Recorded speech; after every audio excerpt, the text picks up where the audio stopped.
FAO, and so forth.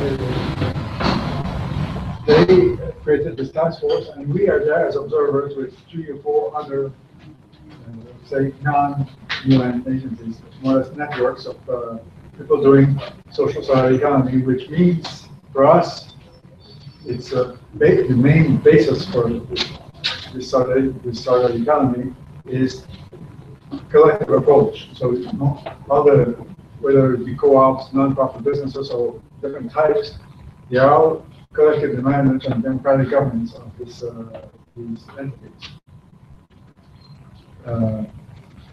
And so we've been able, with the help of this UN task force, we've been able to, for example, we were at the UN last year as a civil society organization, UN Summit that adopted the 2015 SDGs. But to give you an example how the connections we have, the year before, in 2014, we decided to publish what we wanted for sustainable development, to include this approach. And then we had this proposal in 3 languages, because we work in 3 languages, which is a big challenge for our network. And so we sent this proposal around, and in 10 days we got 500 organizations from 57 countries signing up. So we added that when we presented it to the UN. At that occasion, our executive director then, who was a Brazilian, he was speaking to present what we were doing. So he was invited. So the reason we are making, one of the reasons we are making this known much better at the global level is that we are a grassroots organization. We have links to what people are doing. We can showcase, we can give examples of what people are doing in most of all the continents and in many of the countries. So we can provide specific examples of what people are doing to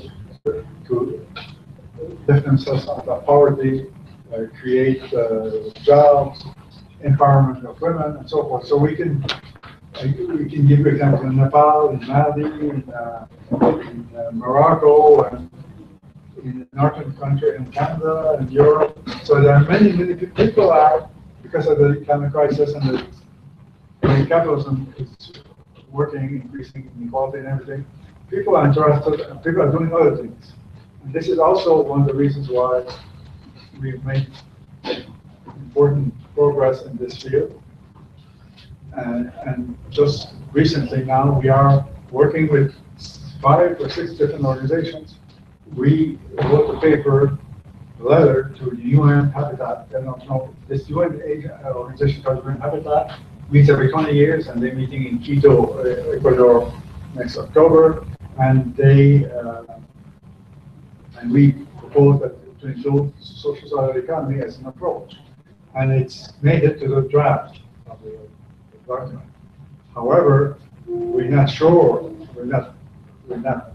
certainly will stay at the end, because when some governments, because the UN system, the way it works, is a lot of openness, but there needs to be consensus. If one big country like the one we know, far from Canada, says no, it's tough to get things. They delete the paragraph, things like that. I mean, that's always what happens. Usually, towards the end of these negotiations, the documents have not improved. Usually, they are pieces are cut out. But up to now, we think it will stay, because we have a lot of people in local governments also interested. Because UN Habitat is made up of also cities are important in that, and we had allies within some of these social cities. You saw in the program that today we were supposed to talk about mostly, almost exclusively, we were supposed to talk about South America. 2 things happened. When we registered that in the program, there was someone from Peru who wanted to come. Finally, because of financial problems and so forth, he decided not to come. Second, there were 6 people from Central America, from a co-op in Central America, who registered. They registered for the conference. They were saying they were going. We sent letters so they could apply for visa and everything. haven't confirmed, so they're not here. Obviously, either they couldn't get all the funding they wanted, or the visa problem. They didn't reply to my last message, so they're not there. We have a friend here in Ivory Coast in Africa who wanted to come, but the problem was not he didn't get his visa refused from Canada. It's because his municipal government there was sending him, and they didn't fill out the papers in time and so forth. So it's their fault. So so that's what happened. However, he is there on Skype. We'll have him talk a few minutes, and I'll translate because we've been here for half an hour trying to figure out how, so we can see him, but we can't hear him. But I can hear him if he speaks here. So we tried different things, and we haven't succeeded to work with this other computer here. So I'll have him make a brief presentation, and I'll stop him once in a while, and I'll translate to English what he's saying. He speaks in French. Okay for that? Okay. Ok, Sylvain, tu m'entends? Bon, maintenant, je vais expliquer que on va te donner la parole. Tu vas parler un petit bout. Je vais t'entendre, et ensuite, je vais traduire en anglais. À chaque 2 ou 3 phrases ou quelques phrases que tu vas faire, je vais traduire en anglais pour le groupe. Parce que tout le monde, donc tu y vas maintenant. Vas-y. Oui.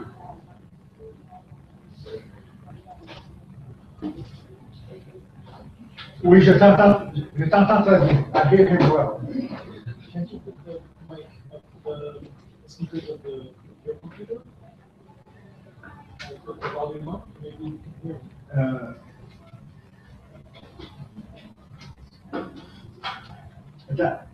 Attends une seconde. Attends un peu, une seconde. That's from Côte d'Ivoire, Ivory Coast. Silla. Fais un test. Fais test 1, 2, 3. You can see it on the side. J'entends. Bon, ok, non, ça fonctionne pas. Donc, vas-y. Ok, ça va. Vas-y. Oui, vas-y. Oui.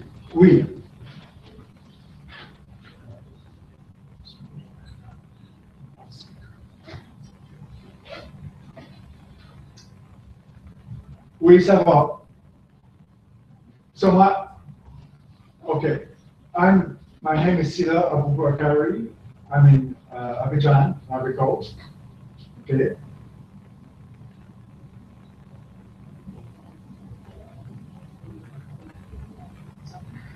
He's the treasurer of the African Network.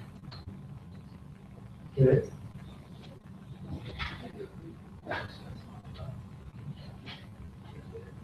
And he's a member of the board with the network.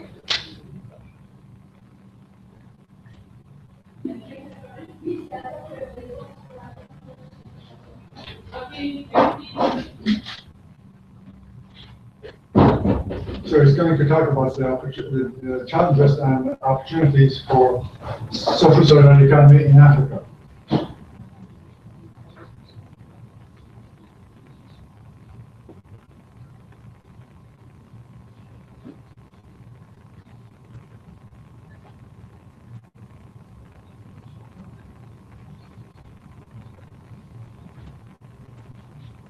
So it's social economy is important. It's very important to struggle against inequalities and poverty and all those issues. Okay.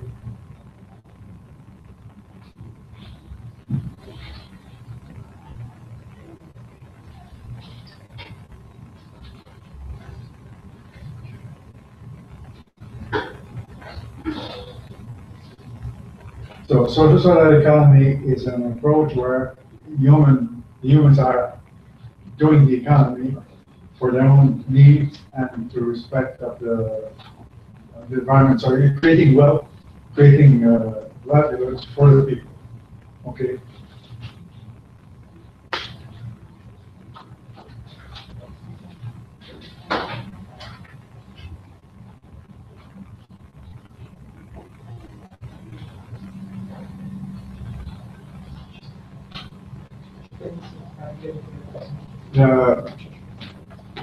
Une seconde.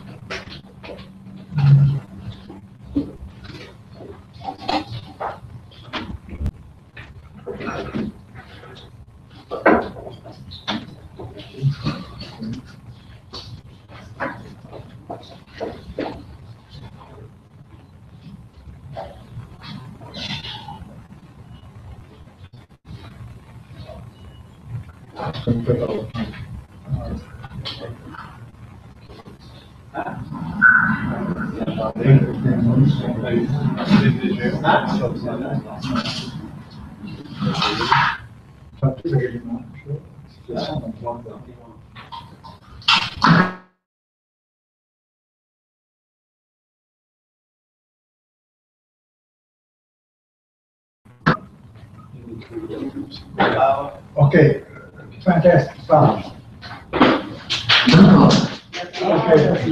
Ok, on entend la salle maintenant. D'accord, ok. Donc, je vais dire qu'il faut. Ok, tu continues. D'accord, ok. Vas-y. Donc, je disais donc.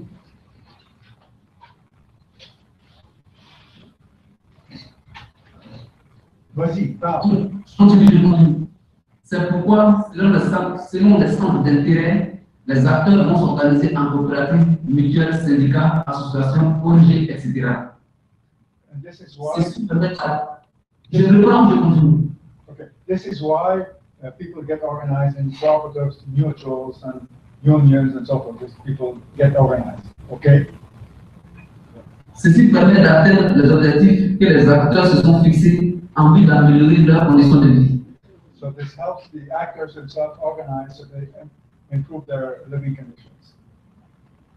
À travers le monde, ils se battent chaque jour en vue de mettre en valeur leurs initiatives et de définir une nouvelle organisation à leurs actions. Dans certains cas, les pouvoirs publics apportent une contribution plus ou moins importante dans l'accompagnement de ces entreprises de l'économie sociale et solidaire. So the people work daily to improve their activities. In some countries, in some places, local authorities or national governments support what they're doing. In some cases, they don't do as much. Okay. Ces entreprises de l'économie sociale et solidaire produisent, transforment et vendent le fruit de leur labeur, mais à quel prix?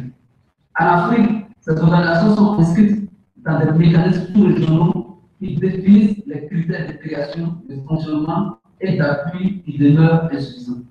So in these economic units, so the enterprises that produce goods and so forth, they are in a territory, in the region where there are many difficulties in the region we live in. Okay? Ok. Concernant les défis à relever, le continent africain demeure le plus pauvre de la planète. Il a connu de grands bouleversements depuis des décennies, surtout après la période des références. Africa is the poorest, most probably in all the continents in the world, and especially what's happened the last 50 or 60 years after independence. Things have not improved, and in many countries things are very bad. Okay. Dans la plupart des pays africains, nous avons constaté l'exploitation abusive des forêts qui a entraîné une désertification très avancée qui menace les...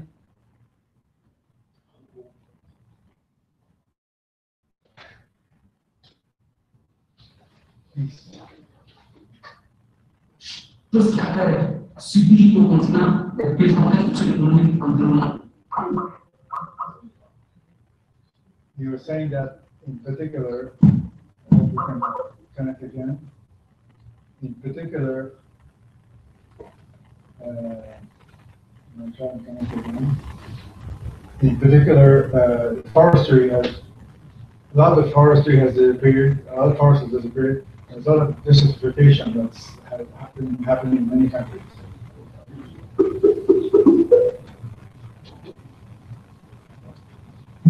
Ça va?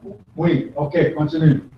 Ok, je disais donc, mais la complaisance et la corruption ayant le dessus sur la bonne gouvernance, chose qui a fait subir au continent des pesanteurs socio-économiques, environnementales et culturelles, des multinationales qui ont fait et continuent de faire du profit leur centre d'intérêt au détriment du bien-être des populations dans les territoires qui les accueillent. So saying that corruption and bad governance has created huge problems, and the multinational corporations in those countries and controlling many things. So it's a really very, very hard situation. Okay? Ouais, ces populations, pendant toute cette période, n'ont plus se sentir impliquées dans la gestion de leurs ressources qui tendent à disparaître petit à petit. Cependant, avec les actions et réformes constatées de la part des acteurs de l'économie sociale et solidaire et du système des Nations Unies qui ont mis en exergue les valeurs communautaires et la gestion participative, des améliorations se sont constatées. Ceci demeure insuffisant, même si les pouvoirs publics essaient, dans certains pays ou moins sous le journaux, de faire les efforts. Populations have been deprived of the capacity to manage what they do in their territories independently. However, in the last years, with people getting mobilized, people, social solidarity organizations, and with some openness with UN agencies and other people in the developing world, the social and solidarity economy has been able to move forward and make some strengthen itself. Okay. Ainsi, l'Organisation pour l'harmonisation en Afrique du droit des affaires, l'OHADA, a été créée par le traité relatif à l'harmonisation du droit des affaires en Afrique, découlant de l'acte uniforme relatif au droit des sociétés commerciales et groupements d'intérêt économique adopté le 30 janvier 2014 à Ouagadougou. So there was an Africa meeting on commerce and business. There was some sort of rules that were set up in 2014 in a meeting in Ouagadougou. Cette structure fait tant bien que mal des efforts pour améliorer les conditions de création et de développement des sociétés coopératives en Afrique à travers la mise en place des textes consensuels en vue de la facilitation de mise en œuvre des conditions favorables à l'amélioration des conditions de vie des populations en général, mais des paysans en particulier. So this new changes have more or less made it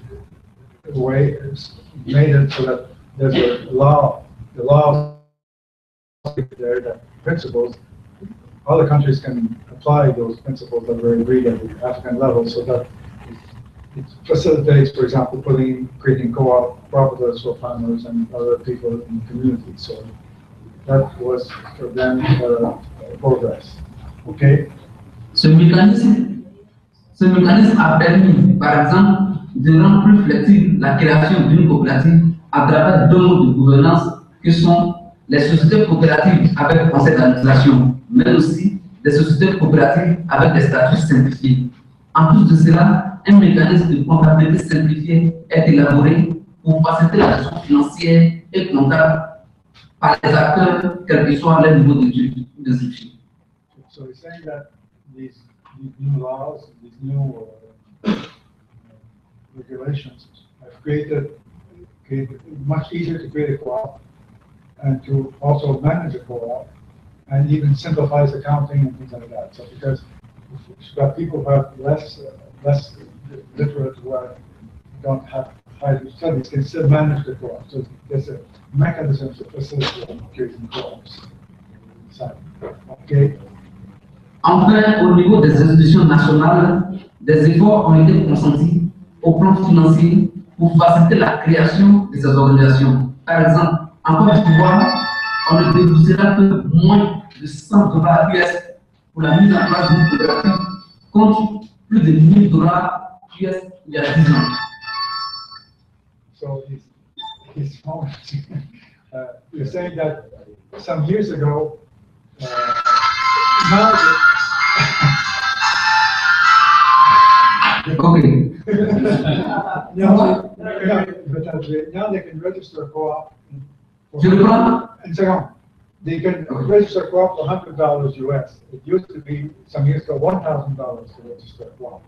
For an African country, this would be like, be similar to, let's say, $50,000 in Canada or Europe. That's very, we were extremely unfavorable to creating co-ops. Okay, was the Ok. Cependant, beaucoup reste à faire quant à l'appui qu'on pourrait apporter à ces entreprises d'économie sociale et solidaire.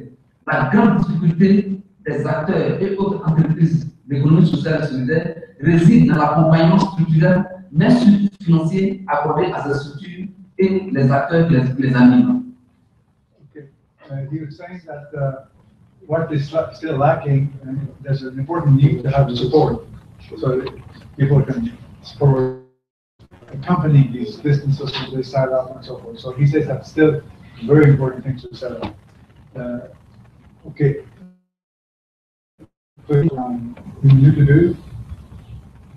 Dans certains pays africains, les acteurs bénéficient souvent de prêts qui ont des taux de remboursement qui vont souvent au-delà de 10%, chose qui affecte sérieusement les revenus de ces acteurs qui se voient dans l'obligation d'emprunter régulièrement pour ainsi espérer maintenir l'équilibre et vivre au jour le jour sans pouvoir assurer leur autonomie vis-à-vis des pouvoirs publics et autres prêteurs. Pourtant, ce ne sont pas des opportunités qui manquent. One of the other important problems they have is access to finance. Usually they have to pay at least 10% interest in the banking system. So for these new co-ops and the social economy initiatives, it's very tough because of the access to finance.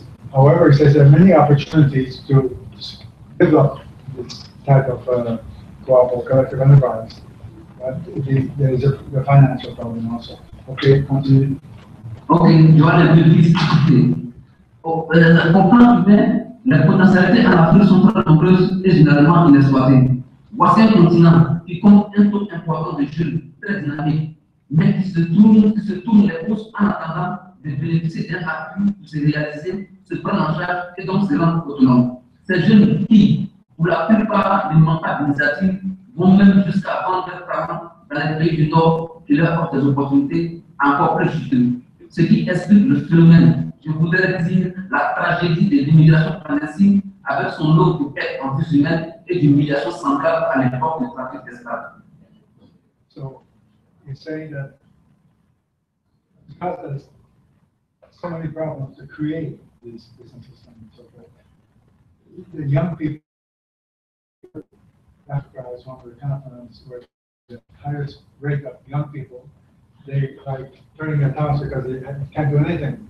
So they despair because they can't really set up businesses and can't create co-ops or livelihoods. They turn to for clandestine immigration to Europe. The young people try to move out of the countries because there's no hope in the countries they're living in because it's a lack of all these support of privilege and all these programs. They would be ready to do things, but it's very, very hard. Okay, continue. Pourtant, ils ne demandent que le minimum dans leur pays respectif. Ils ne demandent qu'un minimum de démocratie, de liberté, de l'émergence d'un état de droit, un minimum de prise en charge sanitaire, de conditions favorables à leurs études scolaires et universitaires, à la création de conditions favorables à leur insertion socio-professionnelle et économique à travers l'emploi et surtout le non-emploi. Not much would be needed to improve the conditions for in education, health, so forth. So it wouldn't take much to really get things moving. Okay. Ok. Quant aux femmes, elles sont les plus dynamiques dans le secteur de l'économie sociale et solidaire. Partout en Afrique, elles sont généralement de véritables chefs de famille car elles portent sur leur dos les charges de la plupart des familles rurales et périurbaines.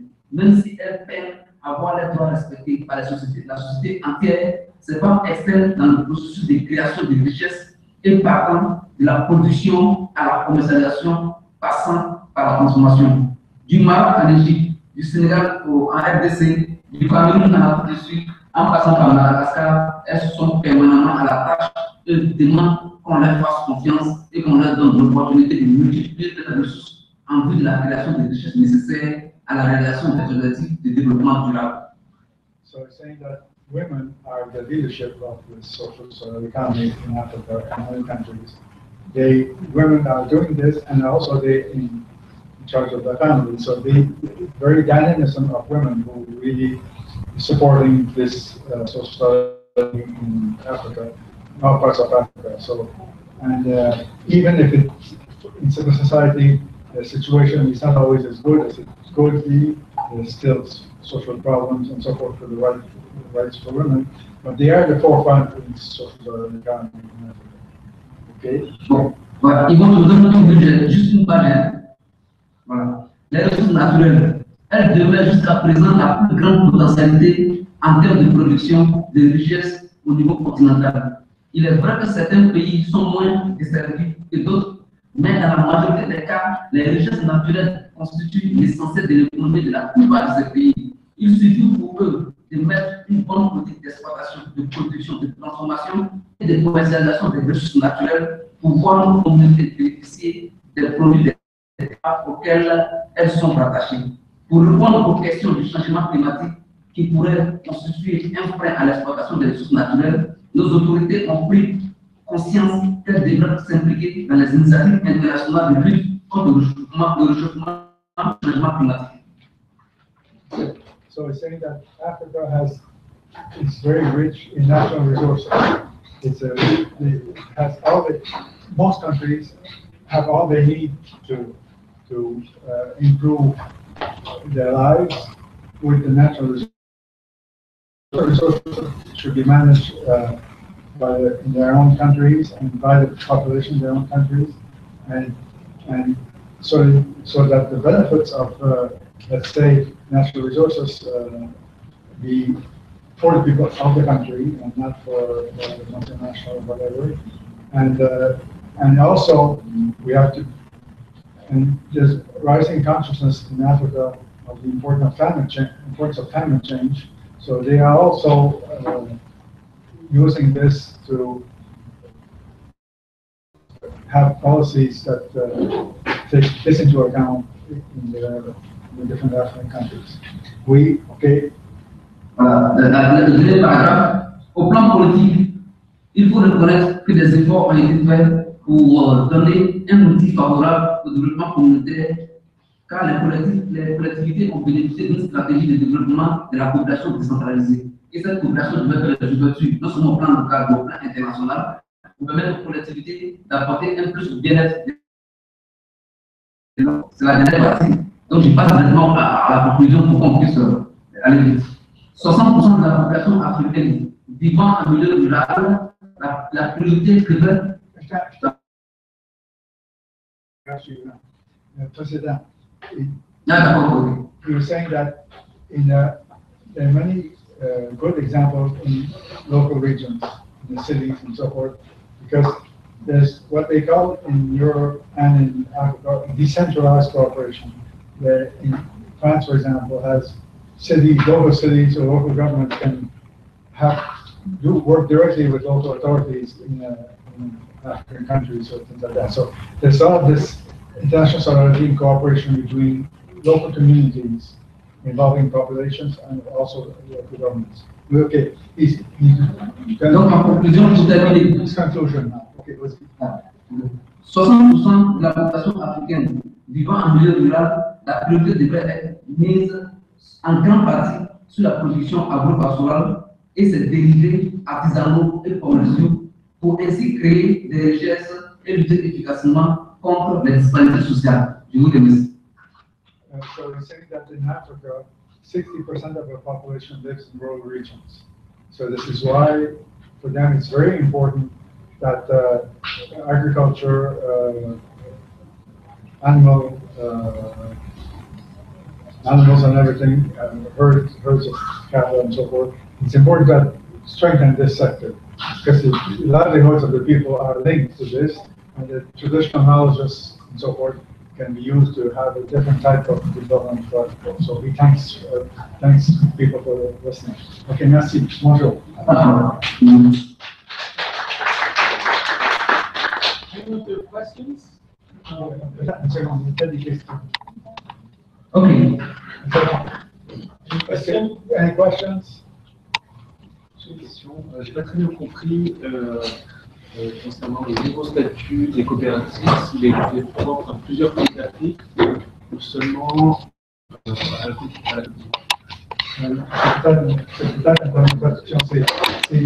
C'est au niveau africain qu'il y a eu un texte législatif qui a été convenu pour que les différents pays africains puissent mettre en œuvre cette nouvelle législation. Donc c'est pour l'Afrique, il y a plusieurs pays qui s'inscrivent de cette nouvelle politique. J'ai expliqué parce que je peut-être pas suffisamment traduit tantôt. Donc, another question? Jason, une question. Could you tell us about the African network? Where it is, how it works? Peux-tu expliquer rapidement le réseau africain, comment vous êtes organisé, vous êtes situé, vous êtes? Le réseau africain a un mode de fonctionnement avec un conseil d'administration. Dans le conseil d'administration, nous avons 4 membres. Il y a le président du conseil d'administration qui se nomme Madame Koumaré. Il y a le vice-président Cherkaoui. Il y a la secrétaire qui se nomme Pierrette et moi-même, c'est la Bakari. Nous avons notre siège actuellement à Bamako, mais également nous avons un secrétariat exécutif qui est tenu par Hélène Salomé. Donc, c'est ce secrétariat qui fait la coordination de nos activités. Mais le réseau est constitué maintenant de 24 réseaux nationaux. Donc, notre objectif, c'est d'élargir au maximum le réseau et pour ainsi atteindre le maximum de personnes.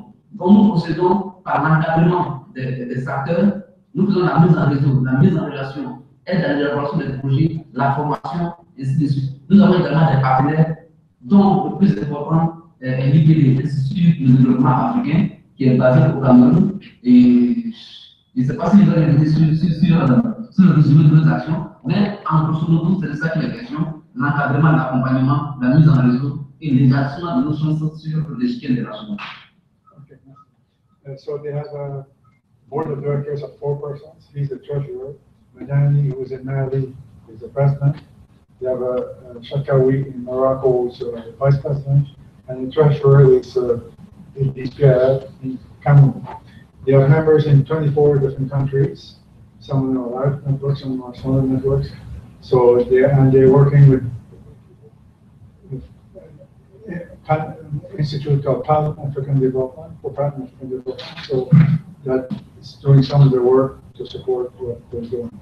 So this is, and the headquarters of the office now is in Bamako, Mali. Transferred this year from Morocco to Mali. Okay, merci. Merci beaucoup. Okay. We have a few people join us, so maybe say your name and where you're from. I'm doing Mathai. I'm on the U.S. Solidarity Economy Network Board. Thank you. Je suis Liam qui vient du Vietnam.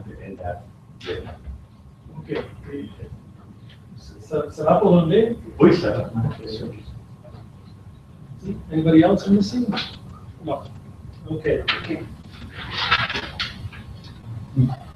No, Tom was there and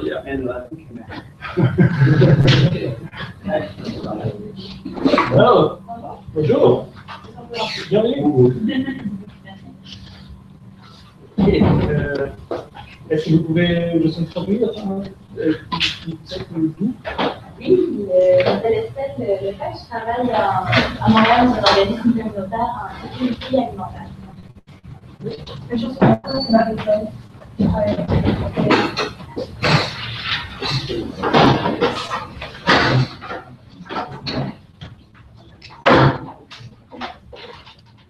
I also didn't say anything because I feel like Laura, who's from Finland and doing a PhD on SSE in Bolivia.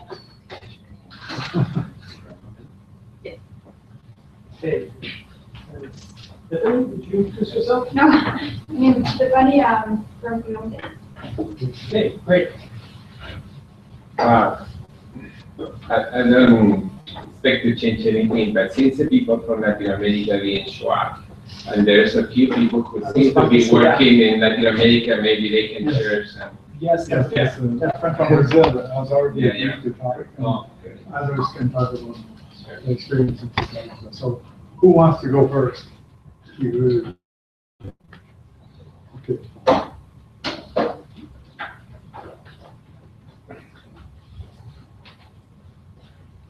I think it's important to say that Rolme from Brazil was not supposed to speak this morning, but he will speak tomorrow morning in the room number 2830 about his network. And then we also speak about the Quels, the solidaire, the jardin, with a Christian union here in Quebec. So we will speak in Portuguese. I will translate first in French, because I speak French. And perhaps in English also. It will be a short speech because he was invited to speak. And it's a good so. Combien de temps ils ont? 10 minutes. 5 Uma saudação especial, né? Donc, salutations à tout le monde. Todos, e especial aqui por estar aqui, esse convite especial aqui com o DSI, a Secosol, temos uma parceria, e eu sou do Jean, aqui, mas é muito satisfatório poder estar aqui. Bon, il remercie de parler ici, il remercie donc la participation. I will try to explain. They have a partnership with us, so it came here in the kind of the partnership. So he is grateful to be here today. Sou Romero, venho de uma região onde aconteceu o primeiro Fórum Social Mundial, está no Rio Grande do Sul. On s'appelle Volney, elle vient d'une région du Brésil où a eu lieu le premier Forum Social Mondial là, dans le sud du Brésil, dans le Rio Grande do Sul, donc proche de Porto Alegre. Porto Alegre criou uma lei onde comemora todo ano, sempre na última semana de janeiro, a semana do Fórum Social Mundial, o qual teve a comissão aqui do Canadá, esteve lá apresentando as principais diretrizes que iam ser tratadas. Donc, il rappelle que l'État du Rio Grande do Sul, depuis le Forum Social Mondial, a créé une loi spéciale qui commémore à chaque année cet événement-là. Donc, pendant une semaine en janvier. So there's a law there in Rio Grande do Sul where the Parliament make a law to celebrate the first social forum, and is grateful to liberty. Os temas, as duas principais diretrizes tratadas aqui no Fórum Social é de fundamental importância, né? É a questão ambiental, aquecimento global e a questão de gênero. E aí depois todas as temáticas, né, que é a questão tecnológica, como nós temos usarmos a tecnologia de forma sustentável. Mais il rappelle que les thématiques abordées au forum, la question du genre, mais également la question de l'environnement sont fondamentales avec tous les autres éléments, technologie et autres choses. Je vais traduire seulement en français parce que je ne peux pas dans ma tête dans ce là. I will say in French, perhaps you can help me.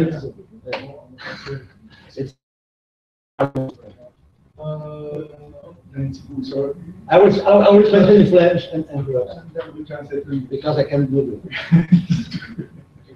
Too much. So you're saying that the question of gender and so forth. Jean, et l'autre chose c'était Environnement. Environment were very important. Acho que a mais François, você vai dizer francês, porque não professor de inglês, eu francês depois que vai.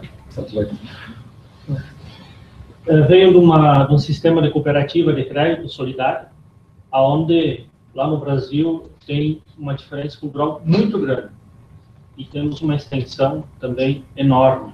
Por isso, temos grandes desafios lá. Donc, il y a du monde des coopératives solidaires au Brésil, qui sont assez répandues. Il y a évidemment au Brésil d'autres types de coopératives, donc ils ont des défis, mais lui vient du milieu des coopératives, dans son cas, coopératives financières solidaires. So it's saying that there's solidarity cooperatives in Brazil, and his cooperative is in the financial sector. O Brasil tem mais de 206 milhões de habitantes e um território de mais de 8 milhões de quilômetros quadrados. Temos 26 estados e um distrito onde uma diversidade do extremo ao extremo. Então, somos bem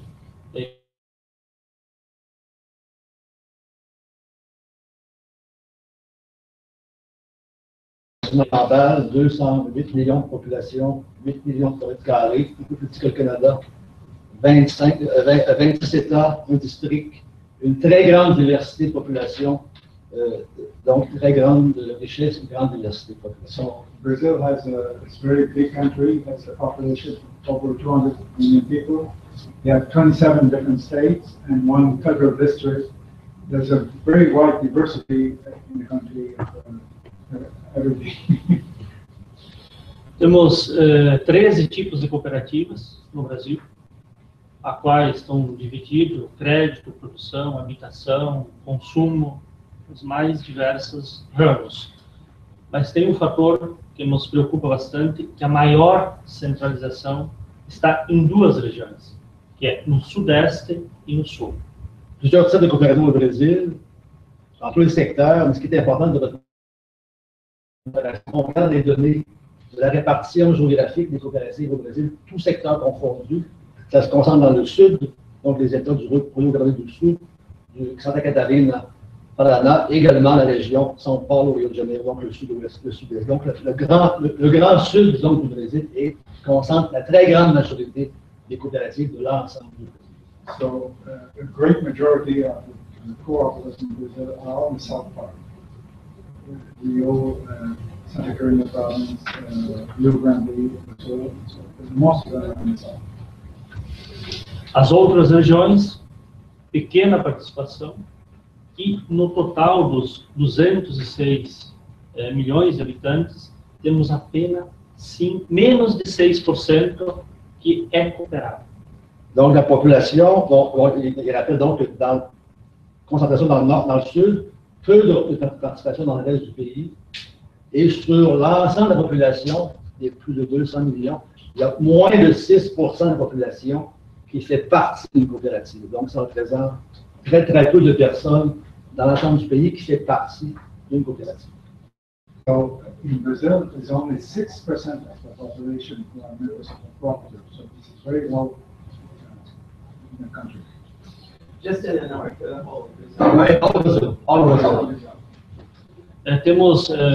Carregamos conosco 4 grandes pilares do cooperativismo, que para nós faz sentido só fazer cooperativa se tem isso presente, que é promover a inclusão, impulsionar o desenvolvimento local e promover produtos e serviços que atendam à necessidade das pessoas. E o quarto, então, que é conseguir regular o mercado aonde nós atuamos. Quatre piliers, les quatre appuis, les quatre éléments fondamentaux des coopératives au Brésil: l'inclusion des personnes, la production de services, de produits à des prix accessibles, régulation du marché, one quarto, je trouve que c'est une chose, et stimuler le développement local.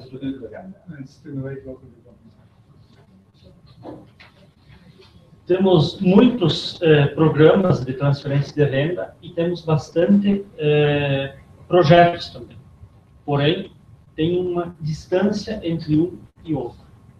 As pessoas, a população não consegue acessar ou fazer parte e conseguir aderir a esses projetos. Para isso, vêm as cooperativas e criam e fazem a aproximação dos programas com os projetos com a inclusão social. Il dit qu'au Brésil, il y a un très grand besoin, il y a beaucoup de possibilités de faire partie d'un projet d'inclusion sociale, inclusion socio-économique pour la population qui en ont besoin. Et par ailleurs, il y a plusieurs programmes gouvernementaux de financement pour ça. Il y a une espèce de trou, il y a un manque entre les deux, et les coopératives créent des ponts pour favoriser l'accès aux personnes en besoin d'inclusion, d'insertion à ces fonds provenant du gouvernement coopératif servent à faire ce pont. So in Brazil, there's many programs, government programs to support the inclusion.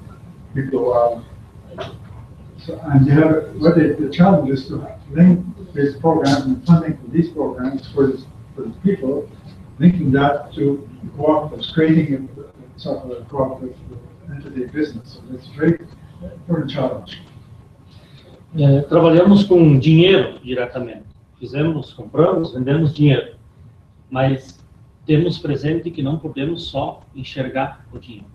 Temos 5 grandes pontos que levamos em consideração para o desenvolvimento sustentável: social, político, econômico, ambiental e cultural. Precisam estar presentes no nosso dia a dia. Caso contrário, não tem sentido ser uma coopérative de crédito solidaire. Lui, donc, il travaille pour un réseau de coopératives de crédit solidaire. Donc, ils ont travaillé avec l'argent. Notre quotidien, c'est avec l'argent. On achète de l'argent, on reçoit de l'argent et on la prête. Mais il ne faut pas perdre de vue qu'on travaille quand même dans le développement durable. Et il y a 5 éléments, là, je vais le montrer, à oublier. Le lien entre la coopérative doit faire avec le social, le politique, l'économique, l'environnemental et tout ça. On travaille avec l'argent, mais il ne faut pas oublier de s'inscrire dans ces 5 éléments. So he's working in financial cooperative. So they see many people put money that they lend money, but they have to always think of the high principles. But economy, political aspects, environment, culture, and social. So they always work thinking of these five factors. Nos últimos anos, no Brasil, mais de 40 milhões de pessoas saíram da linha da pobreza. Nós nos consideramos que conseguimos contribuir para isso acontecer. Donc, dans les dernières années, on sait donc qu'il y a 40 millions de personnes au Brésil qui ont quitté la pauvreté. Et on estime que nous, ce qu'on a fait, on a contribué un peu à faire ça. So in the last years, there's 40 million people have been lifted out of poverty, and we think our work has contributed to this. Com a parceria que construímos com o DSI e Secosol, na pessoa do Jean aqui, nós conseguimos avançar muito, porque fazem 9 anos que temos essa relação de aproximação com o Brasil e o DSI aqui, Secosol Quebec. Então, com isso, nós conseguimos avançar muito, mas temos muitos desafios. Donc, depuis environ 9 ans, il y a un partenariat entre le réseau qui Quels et les organisations québécoises sont rattachées à la Confédération des syndicats nationaux, donc la CSN, qui est nommée donc Développement solidaire international, et la Caisse d'économie solidaire. On a fait donc grâce à ce partenariat des avances, des progrès, mais on a encore beaucoup de défis à revenir. So I think that there's been a partnership for the last 9 years between his organization and the Quebec organization, which was started by one of the unions here, CSN, and in particular with the Brazilian Economic Credit Union, which is one of the credit unions in Quebec, which was started by the CSN. So they've been partnering the last 9 years, and it's really improved the knowledge and the way to work to improve what the work is doing. Mas os desafios que nós temos lá no Brasil ainda. A questão do cultural, conseguir levar o cooperativismo para todos os estados. Donc, un des défis, c'est développer la culture coopérative et amener les coopératives dans l'ensemble du pays, dans l'ensemble des régions. Et donc, dépasser la concentration actuelle pour aller partout. So saying that one of the challenges is to support the development of co-ops all over the country. A educação financeira é um outro desafio, conseguir implementar nos currículos escolares como trabalhar essa questão da financeira, porque no Brasil uma preocupação muito grande com o endividamento dos jovens até 25 anos. Mais de 75% dos jovens têm um comprometimento maior do que o seu ganho. Donc, il dit qu'il y a un problème majeur d'éducation financière au Brésil. Les jeunes sont endettés et souvent, ça dépasse des normes acceptables. Donc, un des défis, c'est amener l'éducation financière, la connaissance des considérations financières dans les écoles pour donner une forme de formation en éducation financière pour favoriser et sortir les jeunes de l'endettement. So one of the challenges is to education for youth, because a lot of young people don't know how to manage money, and a lot of young people have debts. And so they're pushing to teaching in the school on managing the finance. O equilíbrio entre o social e o econômico. Et aussi, un autre défi, c'est d'équilibrer notre travail avec l'argent, mais équilibrer le social et l'économique. Dans les coopératives, c'est important de ne pas mettre l'accent que sur l'argent, mais équilibrer l'aspect social et économique. So one of the important challenges in what we're doing in co-ops is that always have equilibrium between money and social needs. Desenvolver projetos alternativos, como bioconstrução, agroecologia, que sejam sustentáveis. Donc, développer des projets durables en construction durable, en agriculture biologique aussi.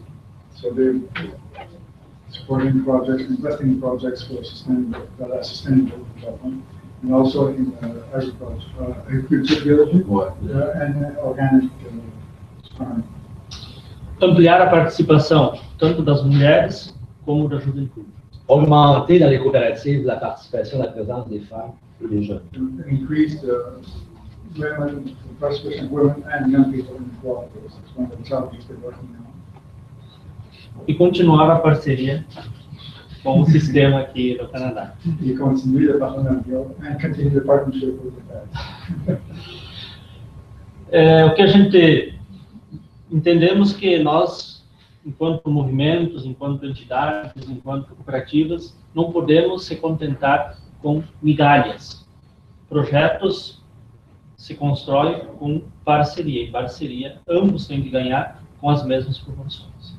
Donc, on ne peut pas se contenter d'avoir des graines. Il faut qu'on développe, qu'on fasse des partenariats pour qu'on puisse se développer et croître et non attendre des aides des gouvernements, des riches.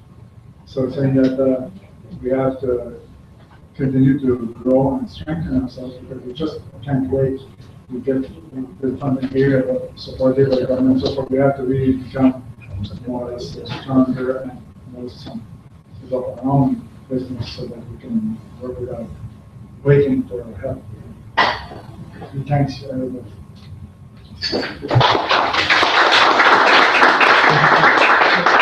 Are there any questions? I want to say something else first.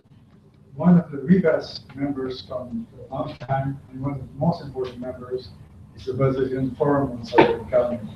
So for us, different parts of the world, the Brazilian Forum is an important in our movement. The Brazilian Forum is all over the country. They have regional forums in the 27 states. By forum, they mean a place to meet. So they have 27 state forums. They have a national forum. They have meetings every 2-3 years. A national forum of about 1,500 people every 2-3 years. So it's very strong movement in Brazil. Thanks. Well, is there any question? Anybody? Yeah. I was wondering if you could tell us something about the university incubators for solidaire economy in Brazil, because I know that it's a really interesting system to support. Incubators. A la Fundação Nacional que tem uma forma de apoiar para criar não sei se você sabe disso. Alguns setores, especificamente na educação. Aí tem alguns casos que tem o incentivo, mas fora das coopérativas de educação. Il parle que des coopératives d'éducation qui favorisent les coopératives, mais à l'extérieur de ça, lui, sa perception du milieu universitaire brésilien, c'est qu'il y a peu de place pour les coopératives. C'est sa perception. So his perception of this is that there are problems in the education sector. And he says universities in general are not very involved. So it's But aren't they incubating? Don't they have incubators? Sabe de lugar para criar, iniciar, fomentar a cooperativa à la fin? Eles falavam desse sistema, acho que não pour lui, il connaît beaucoup ça. Well, I know that there's like a countrywide network of incubators. Yeah. Porque ela falou que tem uma rede de incubadores lá, uma rede de ajuda brasileira. Lá, for course. Yeah. No. So that Para a comissão solidária. Ah, sim. Tem Donc, le réseau est basé à São Paulo, et donc, je vais peut-être m'interagir avec cette question. Donc, il existe effectivement un réseau de support à l'économie sociale dans le milieu universitaire. Pour encourager, pour motiver. Incentiva as pessoas.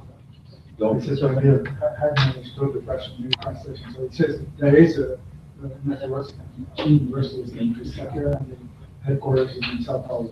Mais là, il dit qu'il y a des compétences, mais c'est très timide. On en parle, mais dans les faits, il y a peu de choses.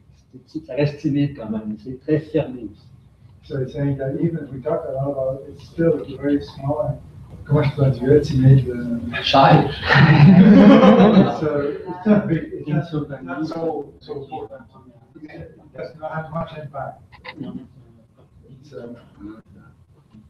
Parce qu'il dit que les coopératives sont encore vues comme des menaces au capitalisme, donc il y a des résistances. Oh, okay.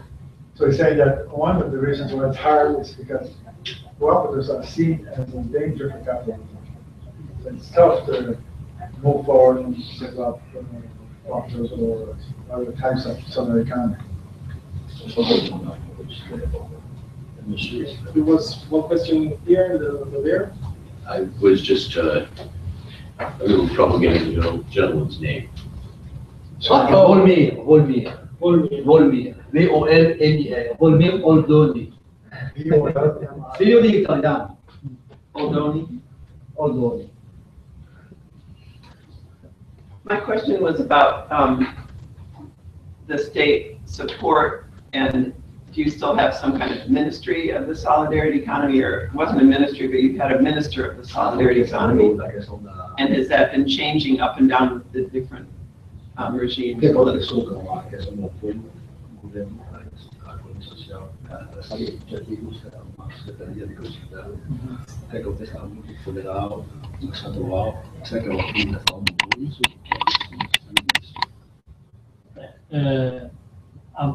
Brasil, a política está passando por uma crise grande. Né? Alors, comme vous savez, le Brésil traverse une crise très importante pour la politique. There's a very important crisis in Brazil right now. São concepções de visão. Nos últimos 14 anos, se fez grandes mudanças. Dans les 14 dernières années, il y a eu beaucoup de changements. Donc, il y a des chocs de vision, évidemment. There's been many changes in the last 14 years. Positive changes. Yes. Positive. É positivo, Lula e Dilma. Yes. Tentou se distribuir melhor a renda. Donc, il y a une meilleure distribution des revenus. Dans la phase Lula et Dilma Rousseff, donc, une meilleure distribution des revenus. Because better redistribution of wealth in the country because of who Os 4 mandatos, 2 governos, fizeram com que o país mudasse, tivesse uma outra visão. Com isso, não tinham nada para poder tirar o governo de lá. E criaram uma situação que foi as chamadas pedaladas fiscais. Donc, explique un peu cette compréhension de ce qui s'est passé. Donc, 2 gouvernements, 4 mandats, donc 14 années, qui ont amélioré beaucoup le Brésil et il n'y avait pas de raison de faire ce qui s'est passé. Donc, ils ont inventé la logique ce qu'on appelle une pédalade fiscale, donc de jouer avec les chiffres de budget. There have been 14 years of mandate of so things have been improving for the big population and everything in the last 14 years. So there's no real reason why people could get rid of themselves. This why they created this crisis using things like that, the figures of the GDP and everything. So Só para entender melhor, o governo federal pegou dinheiro emprestado de um banco público para honrar e cumprir com todos os programas sociais. O governo do estado pegou dinheiro de um banco público também do estado para pagar os salários dos funcionários, que também é honrar e cumprir um compromisso. Federal é crime, estadual. Je vous explique un peu je tenho certeza que eu entendi bem a questão da. Você quer explicar a origem dessa pedalada fiscal, isso? Isso. Je veux expliquer un peu l'accusation, c'est-à-dire que c'est lié à la façon que l'argent aurait été circulé entre le public et le gouvernement pour financer les programmes sociaux, sans rentrer dans les détails. So it's the accusation is that the federal coming from the federal government and the banks and the states owned federal-owned banks, the way the money has been channeled to programs for initiatives in Brazil. That's why they accuse of it. That's why they're accusing. That's the accusation. Fiz essa conjuntura para poder chegar na pergunta que são concepções diferentes, entendimentos diferentes. Com isso, o governo interino hoje que está, ele entende que essas secretarias não têm necessidade. Não faz parte do projeto do governo interino que está. Donc, ces considérations, en fait, il y a des visions différentes et le gouvernement intérimaire actuel, pour lui, il n'y a pas de nécessité d'avoir des ministères ou des secrétariats liés à l'économie sociale, donc ils sont dans la différence. Saying that the new government, the interim government, sees no need for having solidaire economy ministry or whatever, so they will be closing that. Yeah. Okay. I have just one question. Is your network of financial corporates part of the solidarity economy network in Brazil? Ça ne passe pas dans l'aide des économies solidaires au Brésil, c'est la question. Non.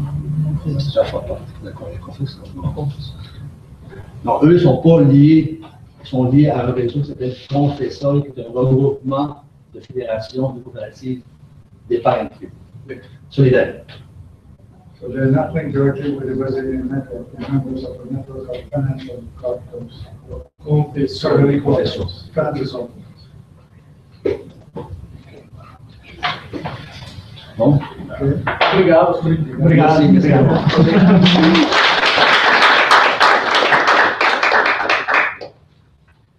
Okay, so if you want to stay in South Latin America, there are a few other people here who might have some experiences or just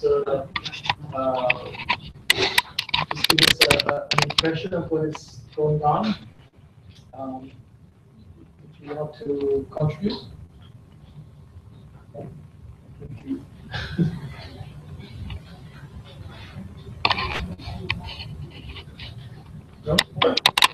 I'd like to know couldn't catch your name. You're working in Bolivia.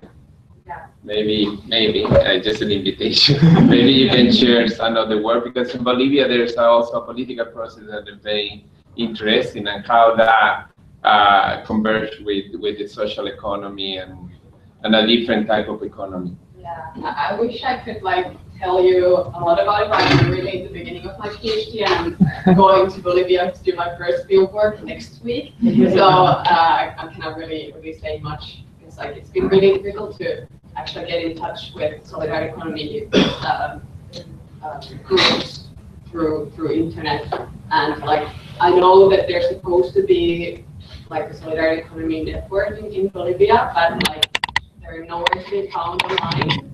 So yeah, I'll see what I can find when I arrive there. So, and I know it's a really interesting social situation, political situation at the moment, and the backlash against a lot of social movements, especially in the environmental sector in Bolivia. So I'll be looking into that. But if you want to know more, then I can give you my contact information so we can discuss later.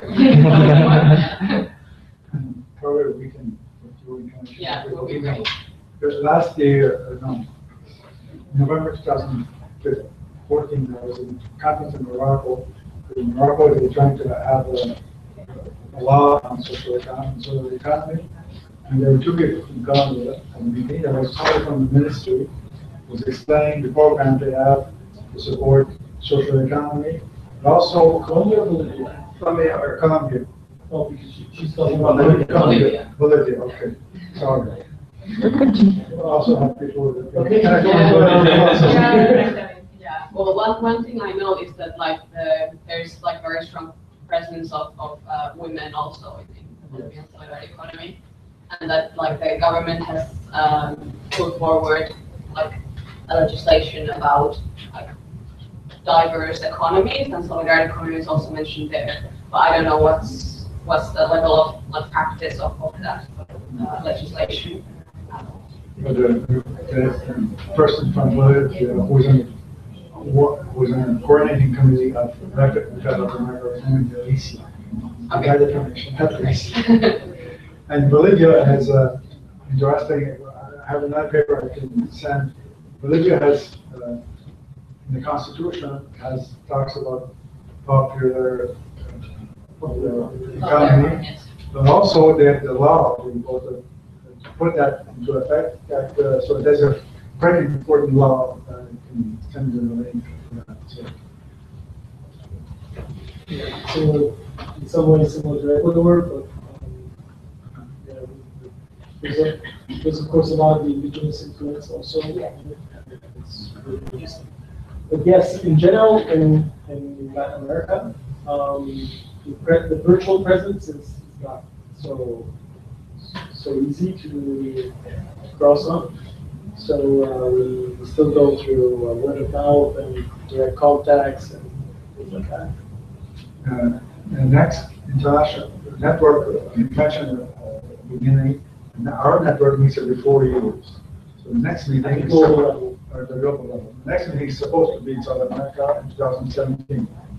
And they're looking at 2 or 3 countries where it could be done. Ecuador being one. I think Peru could be another option. So we should know by September, October if that works. Je ne suis pas un expert dans les sujets, mais je voudrais savoir, quand vous parlez d'économie solidaire, est-ce que vous faites référence seulement à des coopératives ou est-ce qu'il y a d'autres types d'associations qui sont comme... Yeah, normally we talk about solidarity economy. We only are speaking about the cooperative economy or other forms.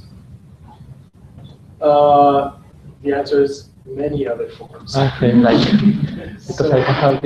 But maybe we can get into that shortly. I just wanted to see if there were other.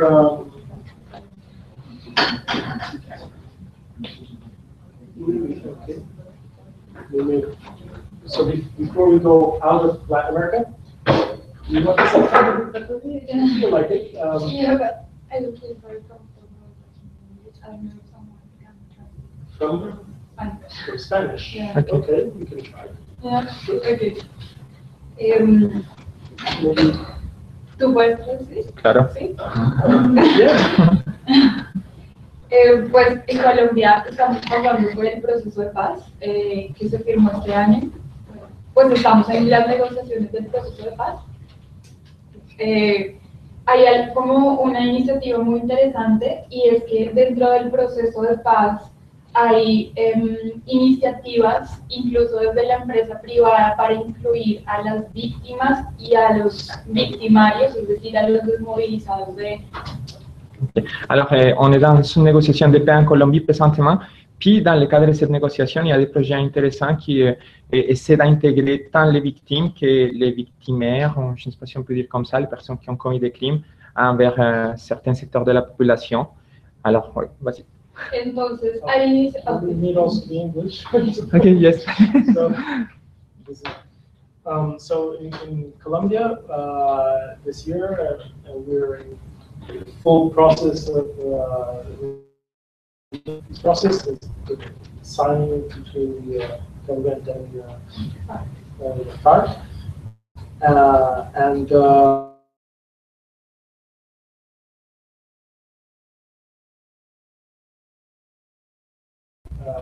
Reconciliate with the how do you say, the victims. It's an interesting way of saying it. En el proceso hay empresa, por ejemplo, hay una empresa de confección en donde se incluyen tanto las víctimas como los victimarios para que trabajen en un entorno de paz. Okay. Donc, l'une de ces initiatives, c'est précisément un processus de textile. Et puis, on a inclus tant les personnes qui ont subi le crime que ceux qui l'ont fait, qui l'ont commis. Ça, c'est l'une des initiatives, par exemple. To give a concrete example, there's the factories, the textile factory, where both the victims and the victimizers are included in working to favor this reconciliation peace process. Who are the victimizers in the textile factory, the bosses? ¿Quiénes son los? No, son trabajadores específicamente. Oh, they're fighting each other? Yeah. Maybe I can help a little bit. Basically what she's trying to say, the English part, is that this peace process is going to leave a lot of people who have been in the mountain for years and years, and the only thing, and we were talking about yesterday, shooting, but they need to employ the people they have to find, because that's going to be a crisis. They're saying they have to eliminate a good portion of the army, then fight them. So it's going to be a huge number of people who will have to create some kind of reinsertion in the society, because for the last 40 years, 50 years, the only thing have been dedicated to fight each other. So that's a big challenge for the process, please. So give them jobs. Yeah, to reinsert them in society in some way or another. Yeah. And the idea is they work together for construct a peace environment. Ok, en français. Alors, le conflit, ça dure depuis plus de 60 ans. Puis, il y a plusieurs personnes qui sont des acteurs armés, donc tant du côté de l'armée que du côté de la guérilla, parce que c'est une négociation entre guérilla et l'État. Alors, mais ces personnes, une fois on va finir avec le conflit, il faut trouver une occupation pour eux. C'est pour ça qu'on met en place ce type de projet, pour qu'ils puissent avoir une occupation par la suite, qu'ils ne retournent pas nécessairement aux armes. Okay, and do you know if there's an effort by the government to help the creation of cooperative forms or different forms of directed participatory involvement in the economy by people? Sí, hay varias iniciativas, no solo dentro del proceso de paz, sino también para los indígenas. Una gran proporción de indígenas en Colombia está trabajando también a través de las artesanías para generar cooperativas y ingresos para la comunidad. Alors, c'est pas seulement du côté du gouvernement qui a des initiatives qui sont lancées, mais il y a aussi du côté de la société civile. Elle parle particulièrement des peuples autochtones qui travaillent surtout l'artisanat et certains projets de coopératives artisanales pour pouvoir gagner leur vie. Are you, sorry, continue to answer because anybody else is invited to. But are you involved in any particular initiative? En Colombia sí, hacía parte de una iniciativa con un pueblo indígena en una región del Amazonas, específicamente que trabajan con mujeres que también han sido víctimas del conflicto. Pero en este momento no tengo el contacto, pero sí trabajé con ellas. Fue un poco difícil porque la comunicación entre el pueblo indígena y digamos que las grandes corporaciones o las grandes empresas es difícil. Hay siempre mucha burocracia y política en medio. Alors, elle dit qu'elle n'est pas impliquée dans une activité ici directement, mais quand elle était en Colombie, elle a travaillé à l'Amazonie avec des peuples autochtones. Puis c'est l'un des grands défis qui existent, c'est justement que les entreprises, le temps comment les entreprises entendent le temps, c'est très différent de comment les peuples autochtones l'entendent. Alors parfois il y a des différences au niveau de certaines façons de faire et tout ça, puis ça pose problème parfois pour travailler, mais il y a quand même des projets très intéressants. So Stephanie said that when she was in Colombia, she was in the Amazon part with some indigenous population, working with women, and that mainly in the artisanal sector. That it's difficult to reconcile the business-like environment or the big business with this kind of work. Thank you. Okay. Do you want to say just one more comment for as a contribution to the room? The other process, and that's very interesting, what is happening is in Cuba. Cuba is very intentional, is moving along to include cooperative and sometimes what we call here, they don't call it that way, social economy, in the new model of transformation or readjustment of the Cuban economy, which used to be pretty much 100% state control and managed, and now they want to open to the public and to the private sector, to avoid partially what happened in other socialist economy that we know, like Vietnam or China, to mention that. And then they go from one side, from the state economy to totally corporate market control economy. So they really put a lot of effort at the government level and different collaboration, even with some university in Canada, about better understanding and better position themselves and develop the capacity to assume the cooperative option as the best option. I think that will be really good to keep an eye on it and see what happens. Because there's the political will to do that from the top, so that's interesting. Yeah. Any question or comment on that? Okay. Well, as you know, Latin America, we have the case of Brazil, which in itself is a huge country with many differences. Latin America, even more with different contexts and internal processes. But the solidarity economy is certainly one of the epicenters, or the main sort of place where it has developed is in these countries. And whereas in others that have maybe a different history, I come from Europe, so we have 200 years of mutuals, cooperatives, etc. And they have evolved in a certain way, and today we're rethinking how they should return to certain principles, but also innovate a lot and create not just internal democracy, but economic democracy. It's about community. It's about much more than having one head, one vote inside your workplace. In Latin America, this process is much older in a sense for the solidarity economy. And we have nobody from Argentina here or from other places where we have examples of factories where workers have taken over, or the barter economy in times of crisis, or what happens after. These are all examples that are interesting. You want to say? Yo soy profesora de la universidad, mi tema es el tema de comercio justo.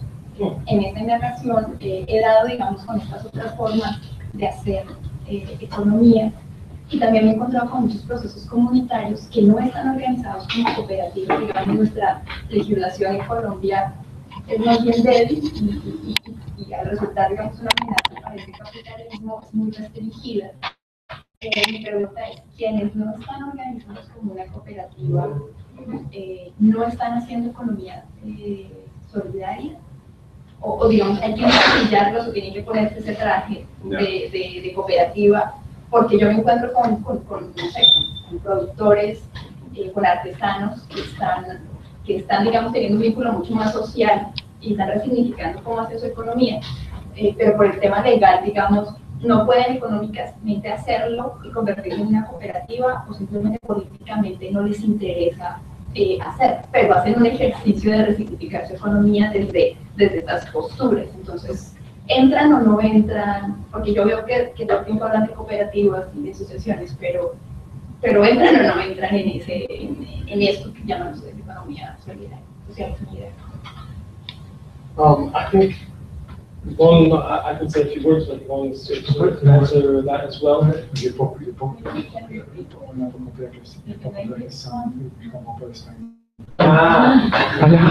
Sorry. I can try to proceed with this one in Colombia, and you are from Fairtrade. And well, a question briefly was that we feel like a lot of the development of Latin America happening with Fairtrade, and you know, it's not about people being organized necessarily, but if they weren't into, but can we call it solidarity economy, even when people are not organized into cooperatives?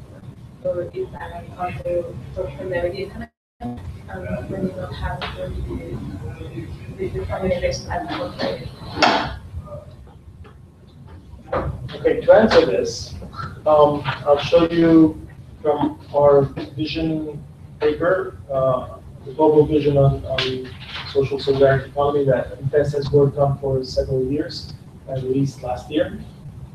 It's a work in progress, but there's a sort of first consolidated version that was that came out from the last global meeting in Manila, and here we can see what we intend by what is the classical notion of economy: the three sectors, the private sector, the state government sector, and the social sector or third sector. So that economy has a different vision of that. So let's see if I can get this out.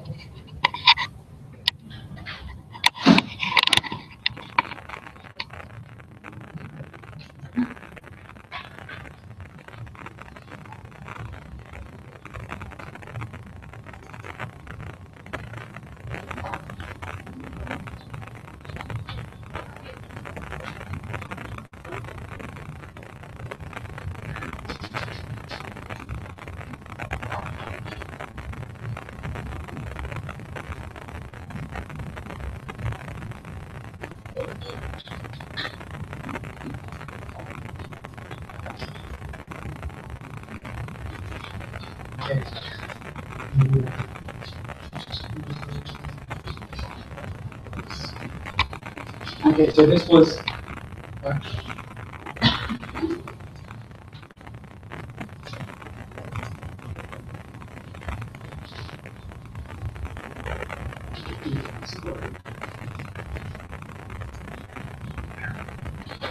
okay, so this was actually more about Europe, but the general principles that have here at the beginning are what come out from the global vision. Just to give you, since I explained this yesterday, but most of you weren't there, so I'll just give a quick idea of what we're talking about. What we have today is a system where finance dominates it. And it's the real economy, the economy of production of services is only less than 10% of what the financial transactions that take place every day really are. And the financial system determines how our economy works. And that is our main problem today. So our economies have really changed structure, and they themselves are, in the last 34 years, the neoliberal globalization process have also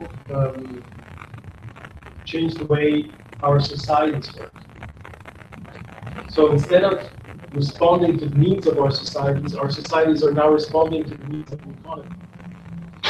And this means that the way we extract the resources, the way we consume, the way we have our whole production processes are all geared around the market structure of the economy.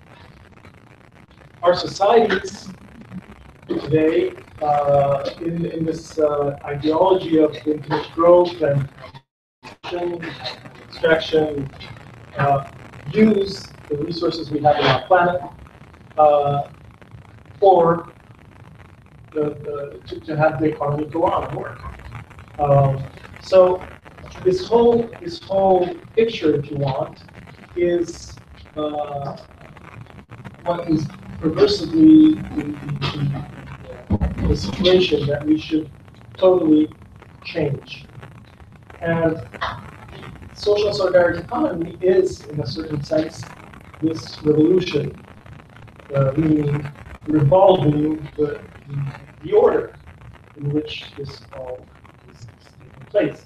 So the idea is that we have a planet, beautiful, abundant resources available and generating, but they're finite, and they have ecological logic, and we have to think in that way in order to organize our society that can use these resources, but in a sustainable way. And economy is the way in which our society can organize itself so that these resources are well distributed and that it can regenerate in time. And finance is only a tool. It's at the end of this conception. So it's actually the totally opposite of what we're now, unfortunately, used to and convinced that the system should work as. So in the vision of the economy, we have three sectors. So we have the first system, which is the private, for-profit, or profit-oriented, or market-oriented economy. And this has several levels, from the multinational corporations, large businesses, small, medium enterprises, etc. This is classical economic structure. We have the second system, or the public planned economy, the state economy. And here there's also several levels: global, national, then goes down to the districts. And the organization here is through national, regional governments or international structures. And then we have, this looks like an equal division, but actually you would have the first system almost all, then you would have the state, and then a small portion for the third sector in terms of economic numbers. But here there's an incredible richness of different forms of non-for-profit, not-profit-oriented economy.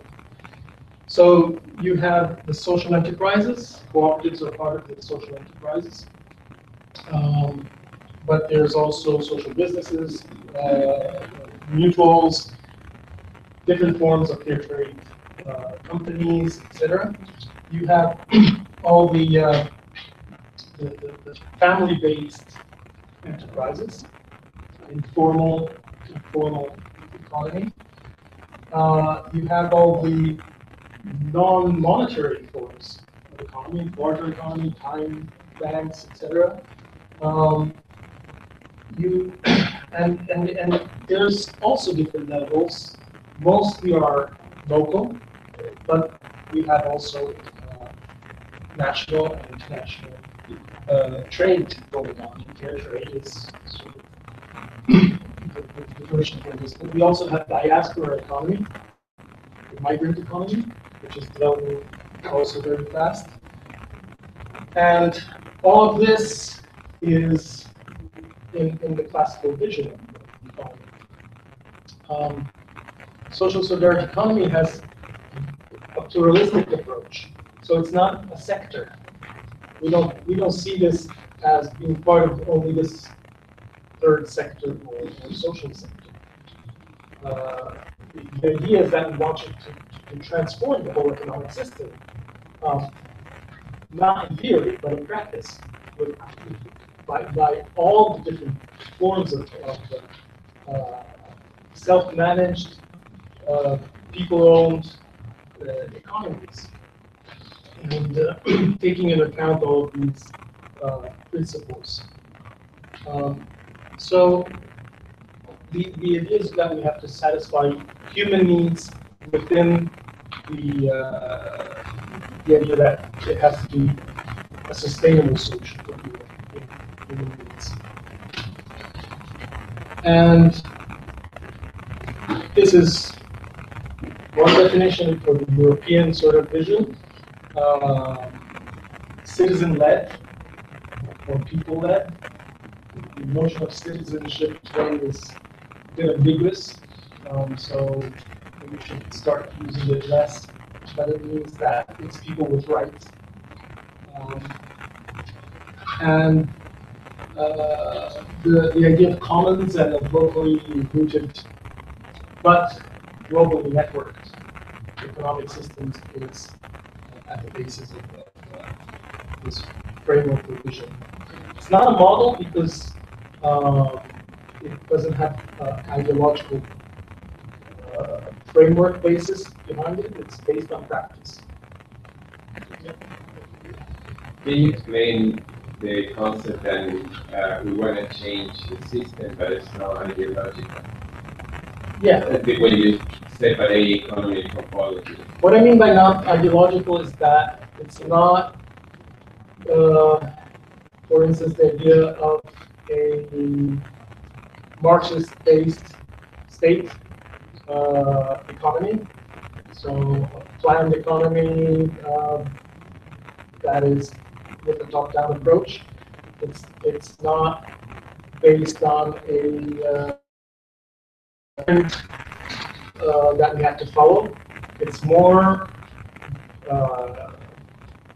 sort of being creative as we go and seeing what works and what doesn't work, and mainly trying to see how we can really find the governance structures the way in which people do have control and ownership. And this is not so easy. Doing real cooperation, real cooperatives is not easy, especially if you have success and you grow. What happens? Do you keep growing, or do you favor another structure to come off of your success?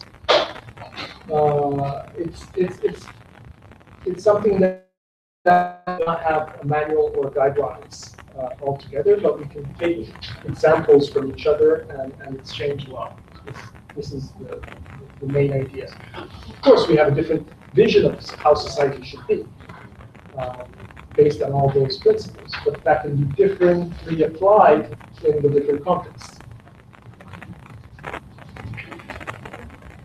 It is not an ideology, but there is a theory which goes along to this solidarity economic. It was interesting because I just come from 2 doors further where they are discussing commons. Yes. And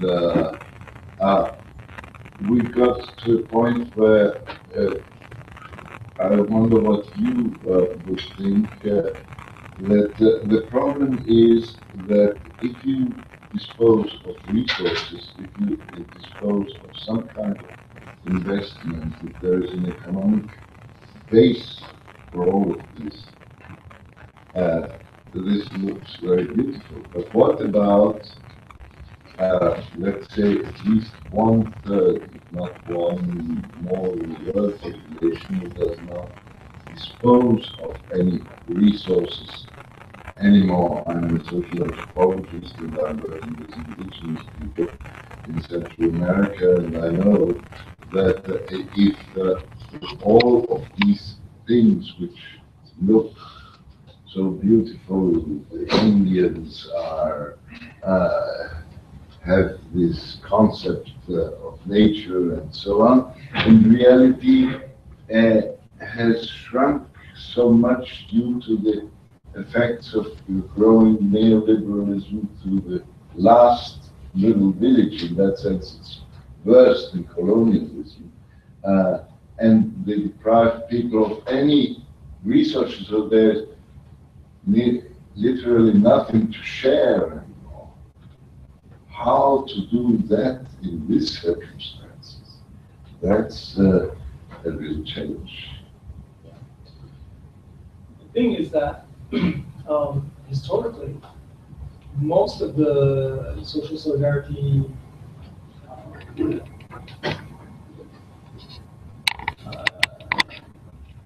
have emerged, initiatives have emerged from the state of necessity, from this kind of destructive impact. Whole states failing, like Argentina or Greece, have generated incredible solidarity initiatives. And in what is peculiar, or in Africa, there are huge examples of cases of resilient communities that with very little resources can regenerate a local informal economy. But what we're talking about is not just resisting or reacting. We're talking about building a different system. And this is, if you want, non-ideological or pluralistic because it's different from the different contexts where it takes place. In Greece, we have social clinics that have emerged by the necessity of people who could not go to a hospital anymore because those had failed, and the state could not provide that service anymore. And people got together in a mutualistic way to recreate a form of assistance on health. And this has lasted more than the time of the acute crisis, and is now building forms that have to deal with how do you make this a sustainable initiative, something that lasts in time. It's not just volunteer work of some people that can afford to do it. Same thing if you want with recovered factories. Some have worked, others have failed, but those have worked have to find the way in which the new owners, the workers themselves, could rethink enterprise and how to manage such an initiative inside still a market system. But the idea of solidarity economy is that we create another market, if you want, that we don't even call markets. It's a network or a platform or of different distribution in which you're not a consumer, you're a participant and a co-producer in this economy. And how do we deal, this question came out yesterday, with the powerful system that exists, and even if it's in crisis, it has this incredible capability of continuously recreating or getting the new forms inside, so co-opting them by subtracting portions of market to it. So getting away from the bank system and creating our own cooperative financial systems that are independent from the bank system, and where the people are the owners of the bank, are the owners of the mutualistic form of credit that exists.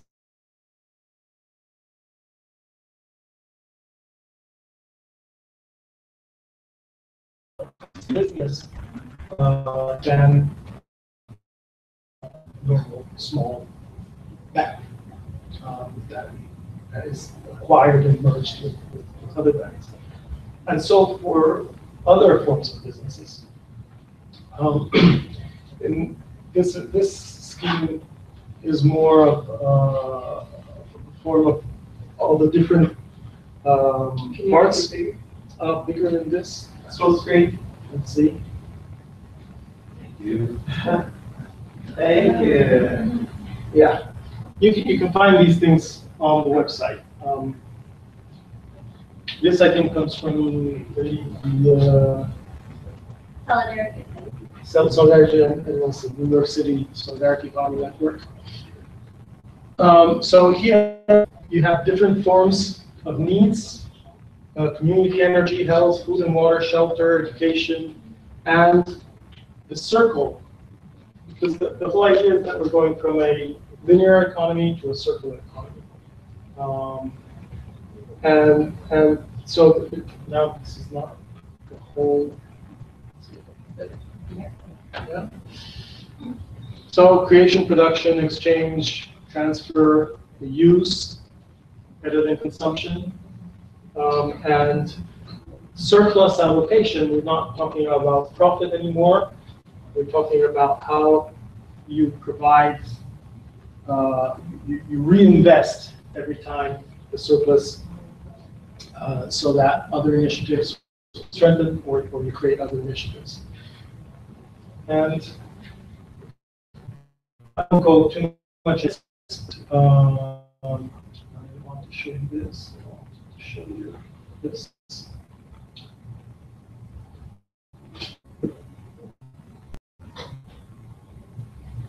So what we're looking at, by the way, I forgot before to mention that there's also this part here, which is the organized criminal economy.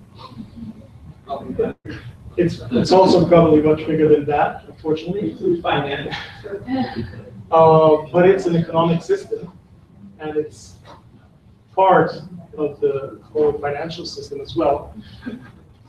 So, of course, we wouldn't include this inside, but there's also a gray economy, if you want, which is the informal economy that is not accounted for in the taxing system.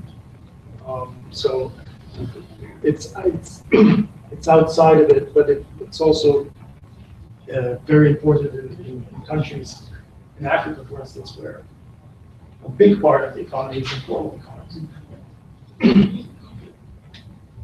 So solidarity economy wouldn't just be the third sector, it would be much larger than this.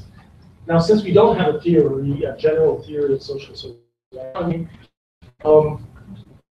most of it is based still on the local region. But of course, we would have to think about the other levels, at least in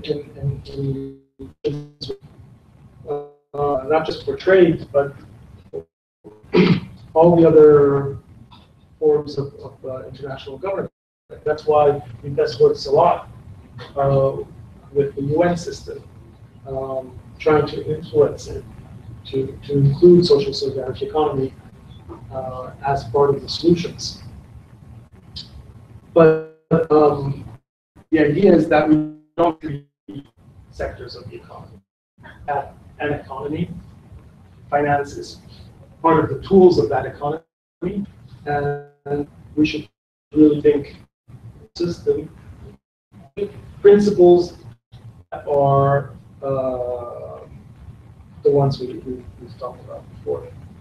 Yeah, I have a thing, and hopefully I will I think given that we have before we manage maybe one of the issues, and I have seen some of those models 100 times in different countries, right? It's that we still try to separate the economy from the social and from the political. And just to present, I think the whole other economy, as we know in the world, the corporate economy doesn't exist in itself if it doesn't have the political structure to support that type of economy. So when we think we're going to an attempt to cleanse our social economy, then we're going to exist in a vacuum without confronting also the political structure and regulating. I think it's just a little bit idealistic to say in some way, but that is a big conversation than we will have. My comment now, in September is going to be this Global Social Economy Forum here in Montreal too. You think it would be an opportunity to bring especially Latin American perspective around and around the conversations, and maybe this time work and we can secure some people and having maybe some sessions around, or at that part of the plan? So are you participating as rated into this September event? Yes. I would like to say, I don't want to give the impression that this is in the vacuum. I mean, we're building this, and it's not Quels is building it. All the initiatives that exist inside or outside Quels that identify in some form, and they might call it differently, but in an economy that is human and people-based, and democratic, directly controlled by the citizens, etc., is working inside the system. But not just to reform or to refine the system so that it's a bit more social, a bit more environmental. We're not talking about green economy. We're not talking about corporate social responsibility. We're talking about a transformative economy that will take a long time, that needs to have a cultural revolution, right? Because we've been indoctrinated for so many years, many generations, that the only system that is possible is the market system, which exists only for, what, 60 years? Of course, there was the Industrial Revolution before, and all that came, but we're talking about the last century. So that's not a given. We can change it in a modern way. We don't have to go back to the past. We have the tools and the technologies and the capabilities to have a real social and solidarity economy, where the commons are very important, but other forms, and where the governance of our structures is so important. And the networking, which is the basis of solidarity economy, is also fundamental. But we have to learn how to network. We have to learn how to cooperate. And this is the real challenge. And it's not a theory. It's doing. It's doing it by practice. Shortly on the GSCF, the Global Social Economy Forum, which will take place here in Montreal next month. Menaces is part of the organizing board, in a sense. You want to say a few words, Yvon? In the program, which will, I don't think it, well, everything's on the line, but there are about 250 proposals for workshops and presentations, and about 75 were chosen, and they are from South America, Asia. All the world will be giving examples how cities and social economies or economy organizations work to solve problems in housing and agriculture and everything. So it's already will be examples from South America. Before I forget, they have a few of the programs of that event here. Not a program which I'm sorry to announce the event. And also after the meeting, we have also replies, short description of replies in 2 languages. So at the end of the meeting. I think the colleague on the other side is very right to claim that we have to discuss all the subjects not within only the economic structure, but within the political structure. When you just were talking before, you mentioned examples like Greece and others, where you can find that for the time being the state is quite weak. You have perhaps also some rare spots in the world where the system has not yet got there, and you can construct things like a little bit in the open air. But the majority, if we look at the present tendency, you know, with all these nationalisms, with all these what we are, even militarization and so on, the free spaces become smaller and smaller and smaller, and there has to be accompanying this theory another one, which includes political struggle as a constitutive element of social solidarity economy, which looks as it is now, so peaceful, harmless, developmental, and so on, but our world is not anymore that space. So what is, this is a question, a political theory which would combine the economic, the social, the political, and sometimes even the military dimension? Nice question. I can't answer that in a complete way, of course. Social solidarity economy is in some way a product of social movements, of social struggles, of fights to regain control of livelihoods locally. Sometimes it's identified as the economy of the poor, but I agree with that. I think it's a means to regain the possibility to self-address needs, but that doesn't mean that it excludes the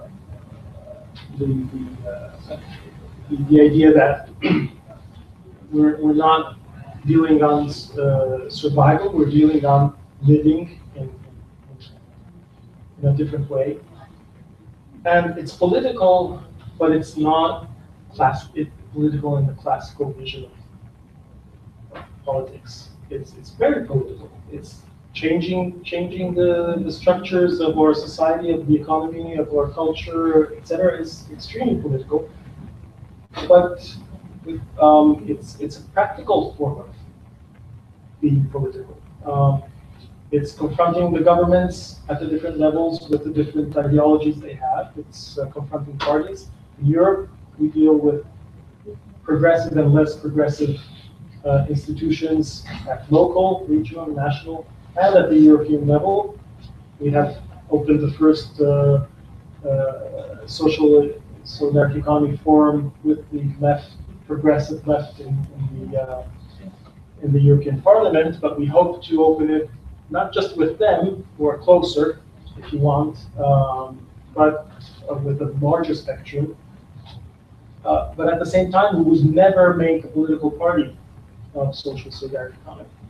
We have to deal with the political forces, with the economic forces, with the social forces, but keep the independence of the movement of social solidarity economy. And that's a very plural and diverse movement. So if we sort of get into one theory or one ideology, it will be the end of the movement. And I know it doesn't answer the whole question, but it's sort of the approach that we need to have. At least you know what not to do. Yes. First that, and then you. I put the challenge on the table, and I would be very interested in getting in touch with the examples of people that could help on this issue. I've for many years been working with small-scale farmers in developing countries on a political level. And you're from Norway, right? I'm from Norway, but I'm working international. And yeah, to make a long story short, I challenged Norwegian Investment Fund some years back to change their investment. This is a public fund, invest in developing countries with the purpose to contribute to development. In agriculture, they just invest in large-scale, unsustainable awful plantations. So I challenged them to direct their investments away from that to work with small-scale farmers, and said, yes, you can do that. Come up with good examples how to do it. And they funded some research, etc. And we have been working. And now we see there is a lot of impact investors, also pension funds, etc., that are not out of the super profit, but they need, you need a return for your pension fund, or here also in North America, a lot of Europe now, foundations that support social movements, but they invest their capital for a return. And they want to do something good with the capital, but they need a return. And we have been working to get a model for such investments in small-scale farming, where farmers don't risk to lose their land or their assets, etc.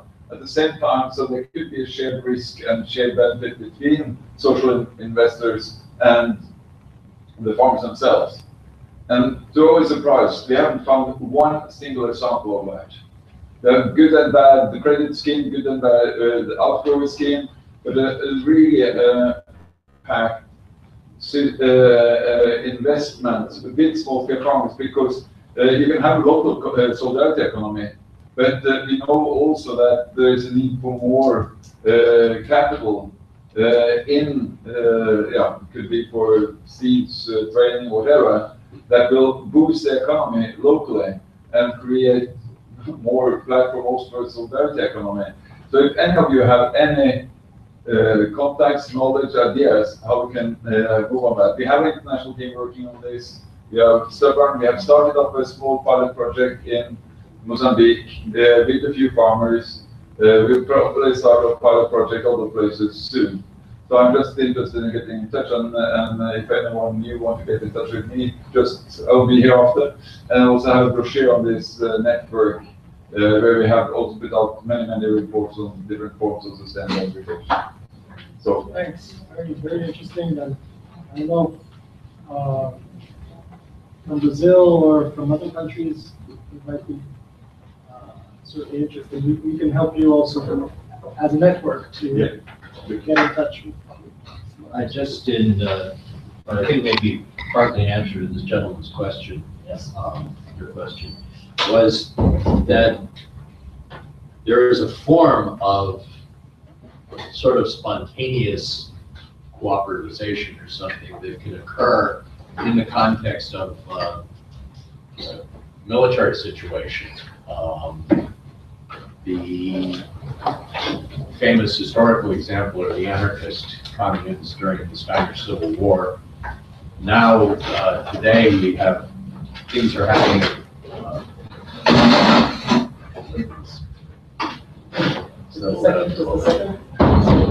Allow people to say? Yeah.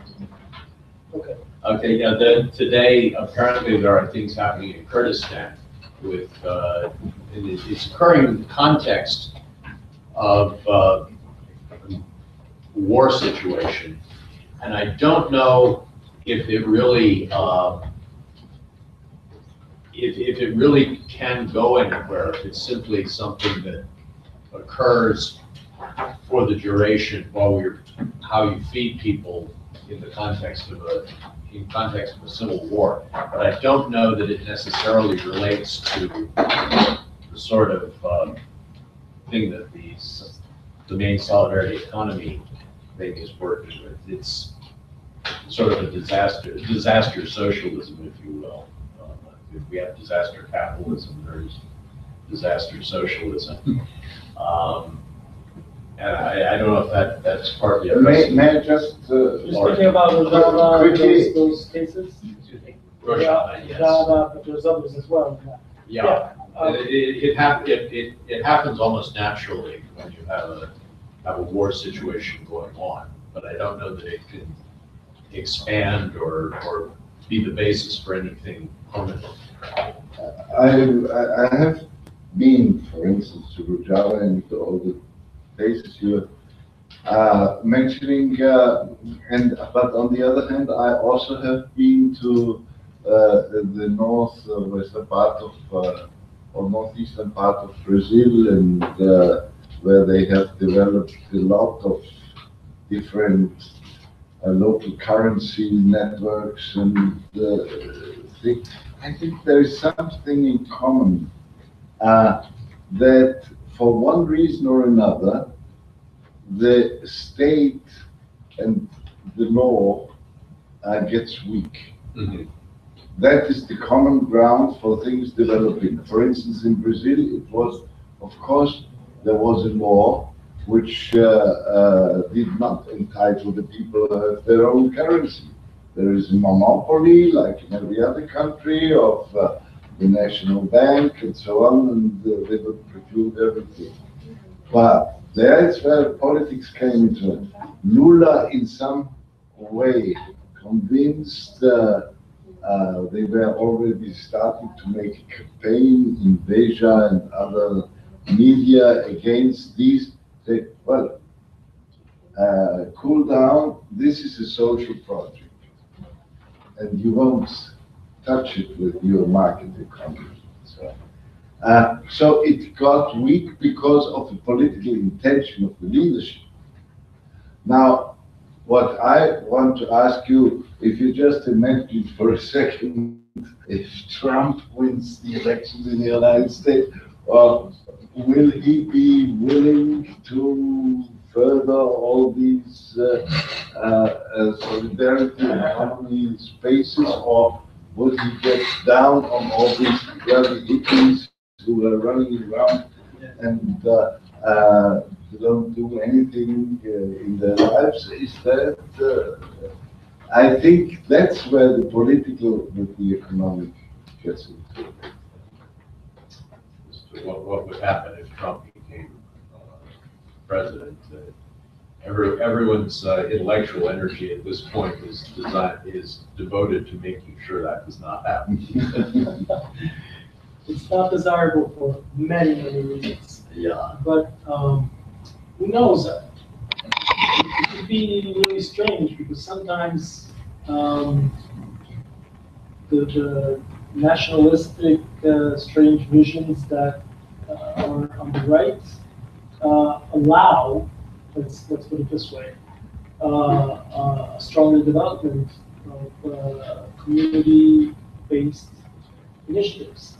How those are oriented, and if there's a strong influence from the state, that makes a difference. I mean, if it's, the issue is, we don't want to be regulated and classified and have frameworks that define exactly what we can do in this like third sector little part of the economy, that niche that is allowed.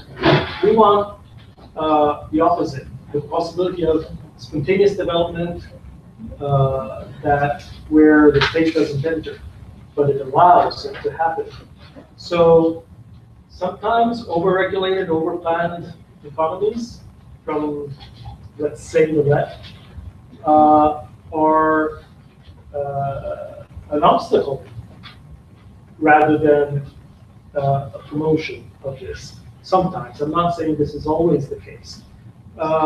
Most of the time, even where it's over-institutionalized, like in France or in other countries where you have the law on social solidaric economy, it then gets re-englobated inside the market. So that makes it really ambiguous. But that doesn't mean that the right is more liberal. Absolutely not. But I think the concepts of right and left today are more fluid, let's say. And we should redefine what we mean by a human vision of society. I would like to hear also from Vietnam, maybe some comments if you want. Yeah, Vietnamese friends from Cuba mentioned transformed from socialist so-called market economy. There are many activities, many elements of the social security, solidarity economy. Still, we are sharpened with the concept. I think I agree with you. It must be localized, it must be regional. And I also agree we cannot separate the economic from political. But there are many other substance activities dealing with poverty. We are quite successful in that. And dealing with the different investment, foreign investment to create environmental. There are a lot of practice issues which might promote to this kind of thinking.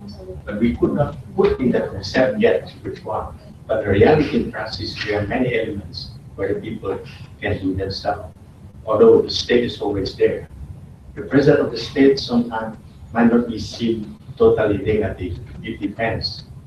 It's such a situation for indigenous in the local authority. But I personally feel, I'm working in the field of poverty reduction for many years.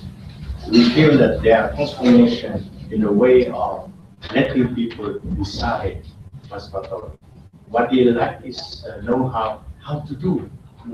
There are tools, technical willingness is there, but sometimes they are not trained, they never get this external concept. Or sometimes external concept came in but did not consider the local culture. So it creates a negative impact, not because of the concept, but the way how to do it. So I think the discussion of social solidarity economy will be a very useful thinking for many groups who are starting to do it. So in fact, they are successful in poverty reduction. They are successful in bringing local organized, but in different way of doing things. But they might have some commons. They might have some, I would not say theories, but certain principles fit to the culture. So I think right now we are looking to different concepts, theoretical concept first, and then see how it's applied to Vietnam, not to the whole, but regionally for different. So this kind of network sharing might give us a lot of ideas and innovations how to do it. But the thinking is in that direction, but on how to is we are in the early process. Thanks.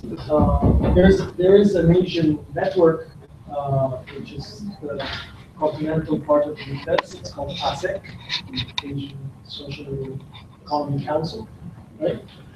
And maybe Yes. we can give you some Yeah, context. we'll make the connection after the workshop. Yeah, definitely. Okay, since someone else from Brazil joined, I think we could close this, if you want, close this, although it's hiding, but do you want to say a few words on? Je n'ai parlé français, je n'ai parlé anglais. I could translate.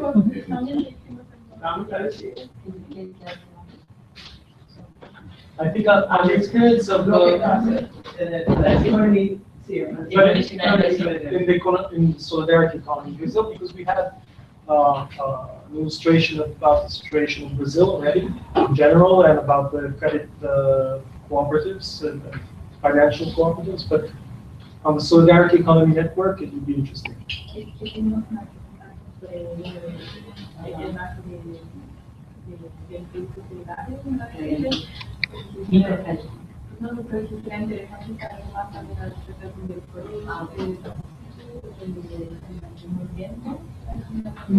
In this difficult political situation that we have.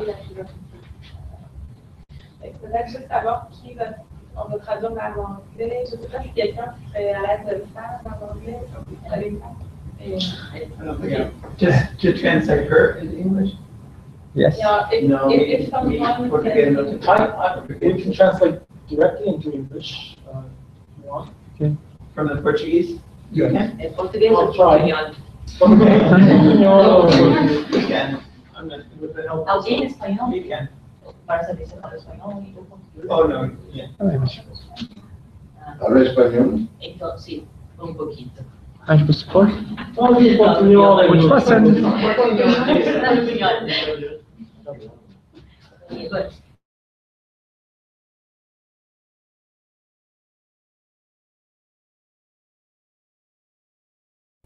Como os outros, o ambientalista, como o movimento de mulheres, é um movimento organizado com uma estrutura caplar. Quer dizer, é uma grande território, 27 estados, e há fórum a cada estado. Temos 27 fóruns de economia social solidária. Okay, so in Brazil, as we've learned before, there are 27 states. It's big territorial extension. And as other movements, as this landless movement and others, we are organized in a network, and it's a forum of Brazilian Forum of Solidarity Economy, and there's a forum in each of the 27 states. É importante ressaltar que a economia solidária, como movimento organizado, começou com o Fórum Social Mundial. It's important to say that as organized movement, the solidarity economy in Brazil started with the World Social Forum, 2001 in Porto Alegre. Porto Alegre, em 2001, a primeira Fórum Social, foi que entramos em contato com as redes de África, redes de Europa, redes de América Latina, porque nós outros não teníamos redes, teníamos ONGs e redes de produtores, pero de cadeia produtiva, pero não foram organizados por tema economia solidária. So before that, we weren't organized in networks. We had some maybe producer networks by sector, or we had NGOs, associations, and the church also working in it, but not the real form of network. And through the World Social Forum, we met with other social movements and networks from other countries as well. Em princípio, os trabalhadores sindicalizados viriam para o cooperativismo como inimigos, como patrões. E depois, a própria Central Única dos Trabalhadores criou uma agência de desenvolvimento solidário para tratar do tema da economia solidária, aqueles que estão fora do sindicato. And at the beginning, we had the unions against us because they saw us as part of the sort of counterparts. But then this has changed, and the biggest union federation in Brazil has created a solidarity section to deal with the solidarity conflict. Dizemos que a início que era mosaico de atores, mosaico de temas, mosaico de organizações. E agora dizemos caleidoscópio. Não sei como se traduz isso. Porque caleidoscópio, que se agita e se transforma todo o tempo. Se não é mais um mosaico como o pedaço da igreja, o INRE, sindicato, mulheres, agricultura. E agora, esse mosaico de economia solidária. So it's a very interesting image. At the beginning, we had a mosaic with different components of solidarity economy. And today, she would describe it more as a kaleidoscope, where these are mixed together as you mix division and ask more as it looks like. Então, politicamente, aproximamos sindicatos, de igreja, de ONGs que antes não se comunicavam. Era uma coisa muito corporativa. Era economia feminista e agora é economia feminista solidária. É economia informal, urbana, como o Corádio e a Argentina, era economia informal, urbana, solidária, em rede. E isso foi importante como movimento social para ter uma causa comum. And before we had different forms of alternative economy, the feminist economy, the informal urban economy, and others, but they were working in their own circle. Today we have sort of a common vision, common cause, and they are joining into feeling part of the solidarity economy. E a relação com o Estado, 2013, do segundo Fórum Social Mundial. Lula assume o governo, viene com uma história do cooperativismo, sindicato e relações com a Itália, com alguns que foi visitar durante sua campanha, durante seu trabalho de líder político. E também havia uma relação forte com as mulheres feministas, para incidir sobre o governo na política associativa para mulheres e juntado o tema da economia solidária, que era distinto de que Lula encontrava início como fair trade. Se não é fair trade, é exportação. E a política teria que ser nacional.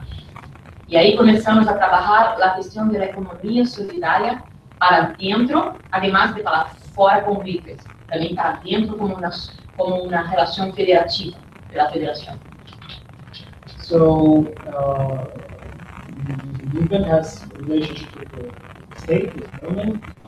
In 2003, the second World Social Forum, Lula went to power, and he came from a union cooperative history, but also with the influence of other people who exploited him, Brésil and Brésil. He promoted a state political vision of solidarity economy. And at the beginning, he was looking at more at a national level, but then through the discussions and the implication of the women movement and others and fair trade, the issue became both internal and external.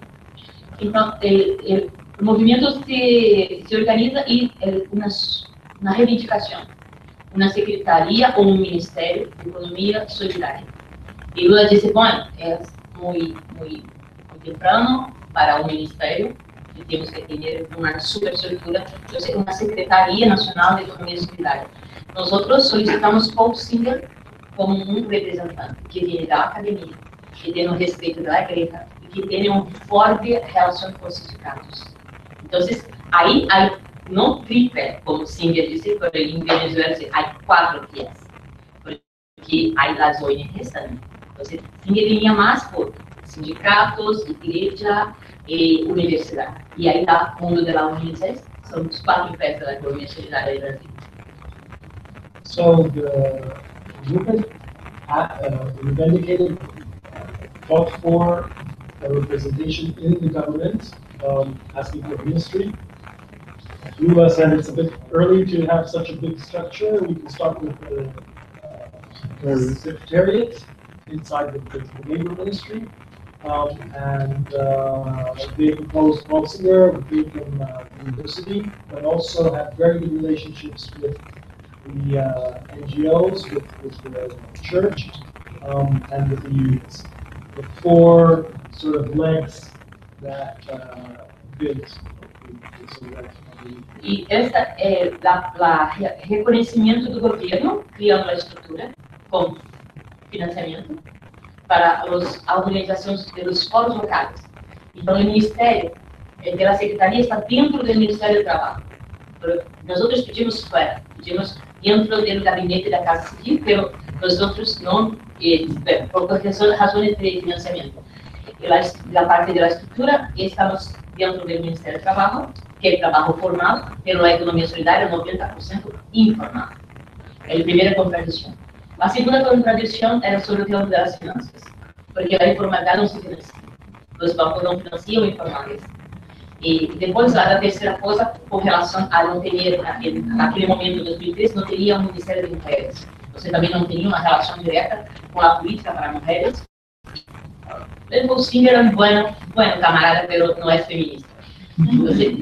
Teníamos que, também não era ambientalista. Então, você diz, a crise ambiental é uma boa oportunidade para a economia solidária. O professor não pode falar publicamente isso, mas é verdade que a questão da Amazônia, da unidade de preservação ambiental, era uma contradição, porque os pobres estavam dentro da unidade de preservação. Então, como tratar uma política nacional de desenvolvimento? Então, o projeto é uma política de desenvolvimento nacional econômico solidário. E aí está a economia solidária como uma parte, não toda, mas uma parte. E financiamento por aí para capacitação, formação de atores, capacitação de mulheres, formação de trabalhadores. Aí uma outra fonte de financiamento para finanças solidárias. Okay, so we didn't win the whole battles. I mean, there was a contradiction in being inside the labor ministry and not inside a higher general level where solidarity economy would be considered as part of the strategic development policy. Mainly the contradictions were about labor itself. Most of the solidarity economy is informal economy, whereas the ministry worked mainly on formal labor, on environmental issues, and the contradiction with development, economic development, on the relationship with the women's movement. What was the fourth? The financing of solidarity initiatives.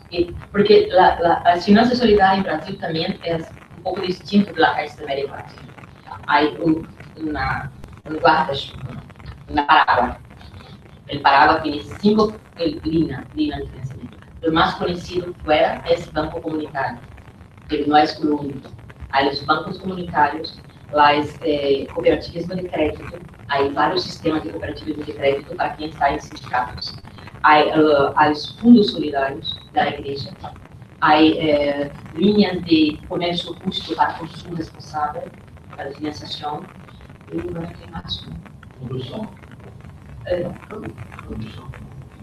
Depois está dentro de todos têm produção, comercialização ou produção. Eram linhas distintas de sindicatos, tem cooperativismo de crédito, bancos comunitários, microcrédito, que é entre microcrédito formal, para quem está formalizado.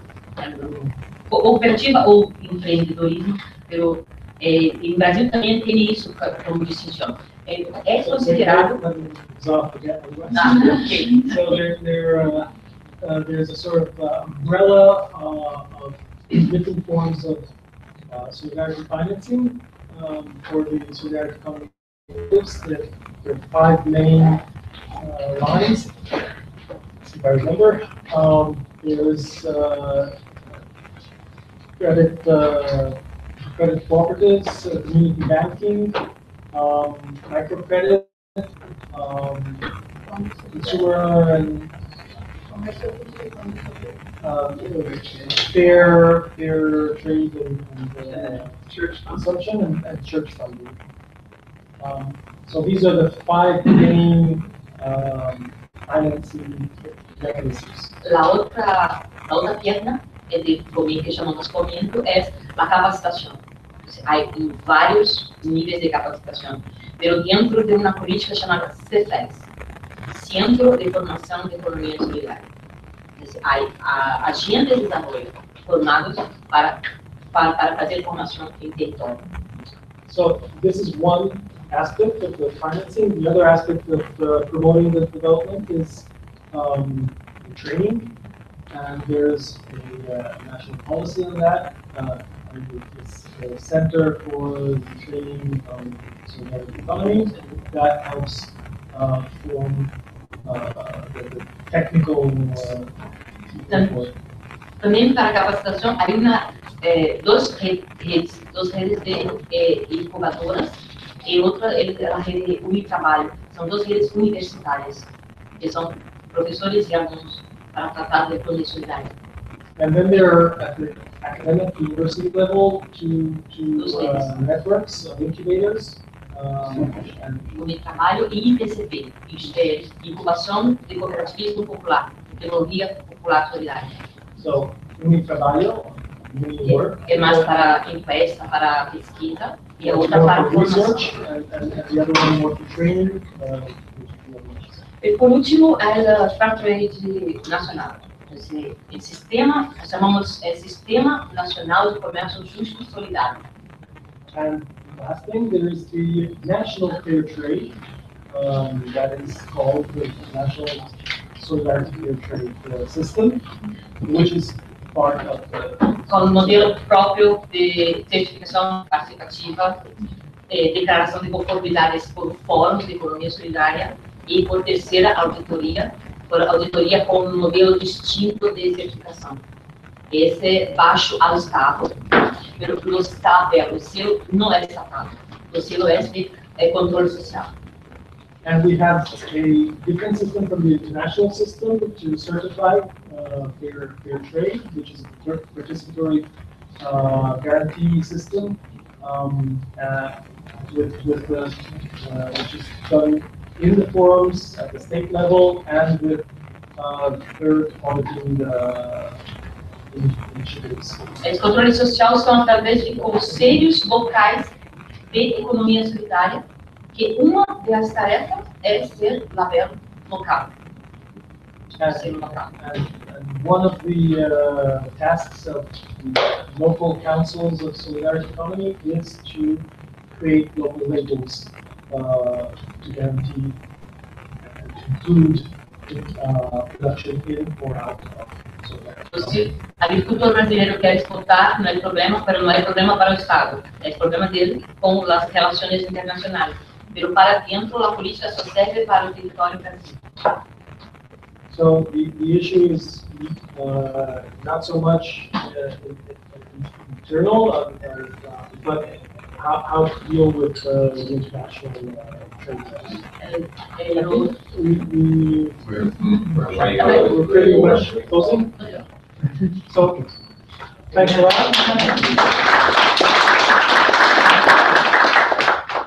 And of course, this is an ongoing discussion, but these meetings really help to get to know each other a bit more, and we're really happy if you could connect with Quels. Quels is an international level network, but it's a network of networks, so it has different levels of contacts not in every country. So if you're we're closing. Thanks a lot.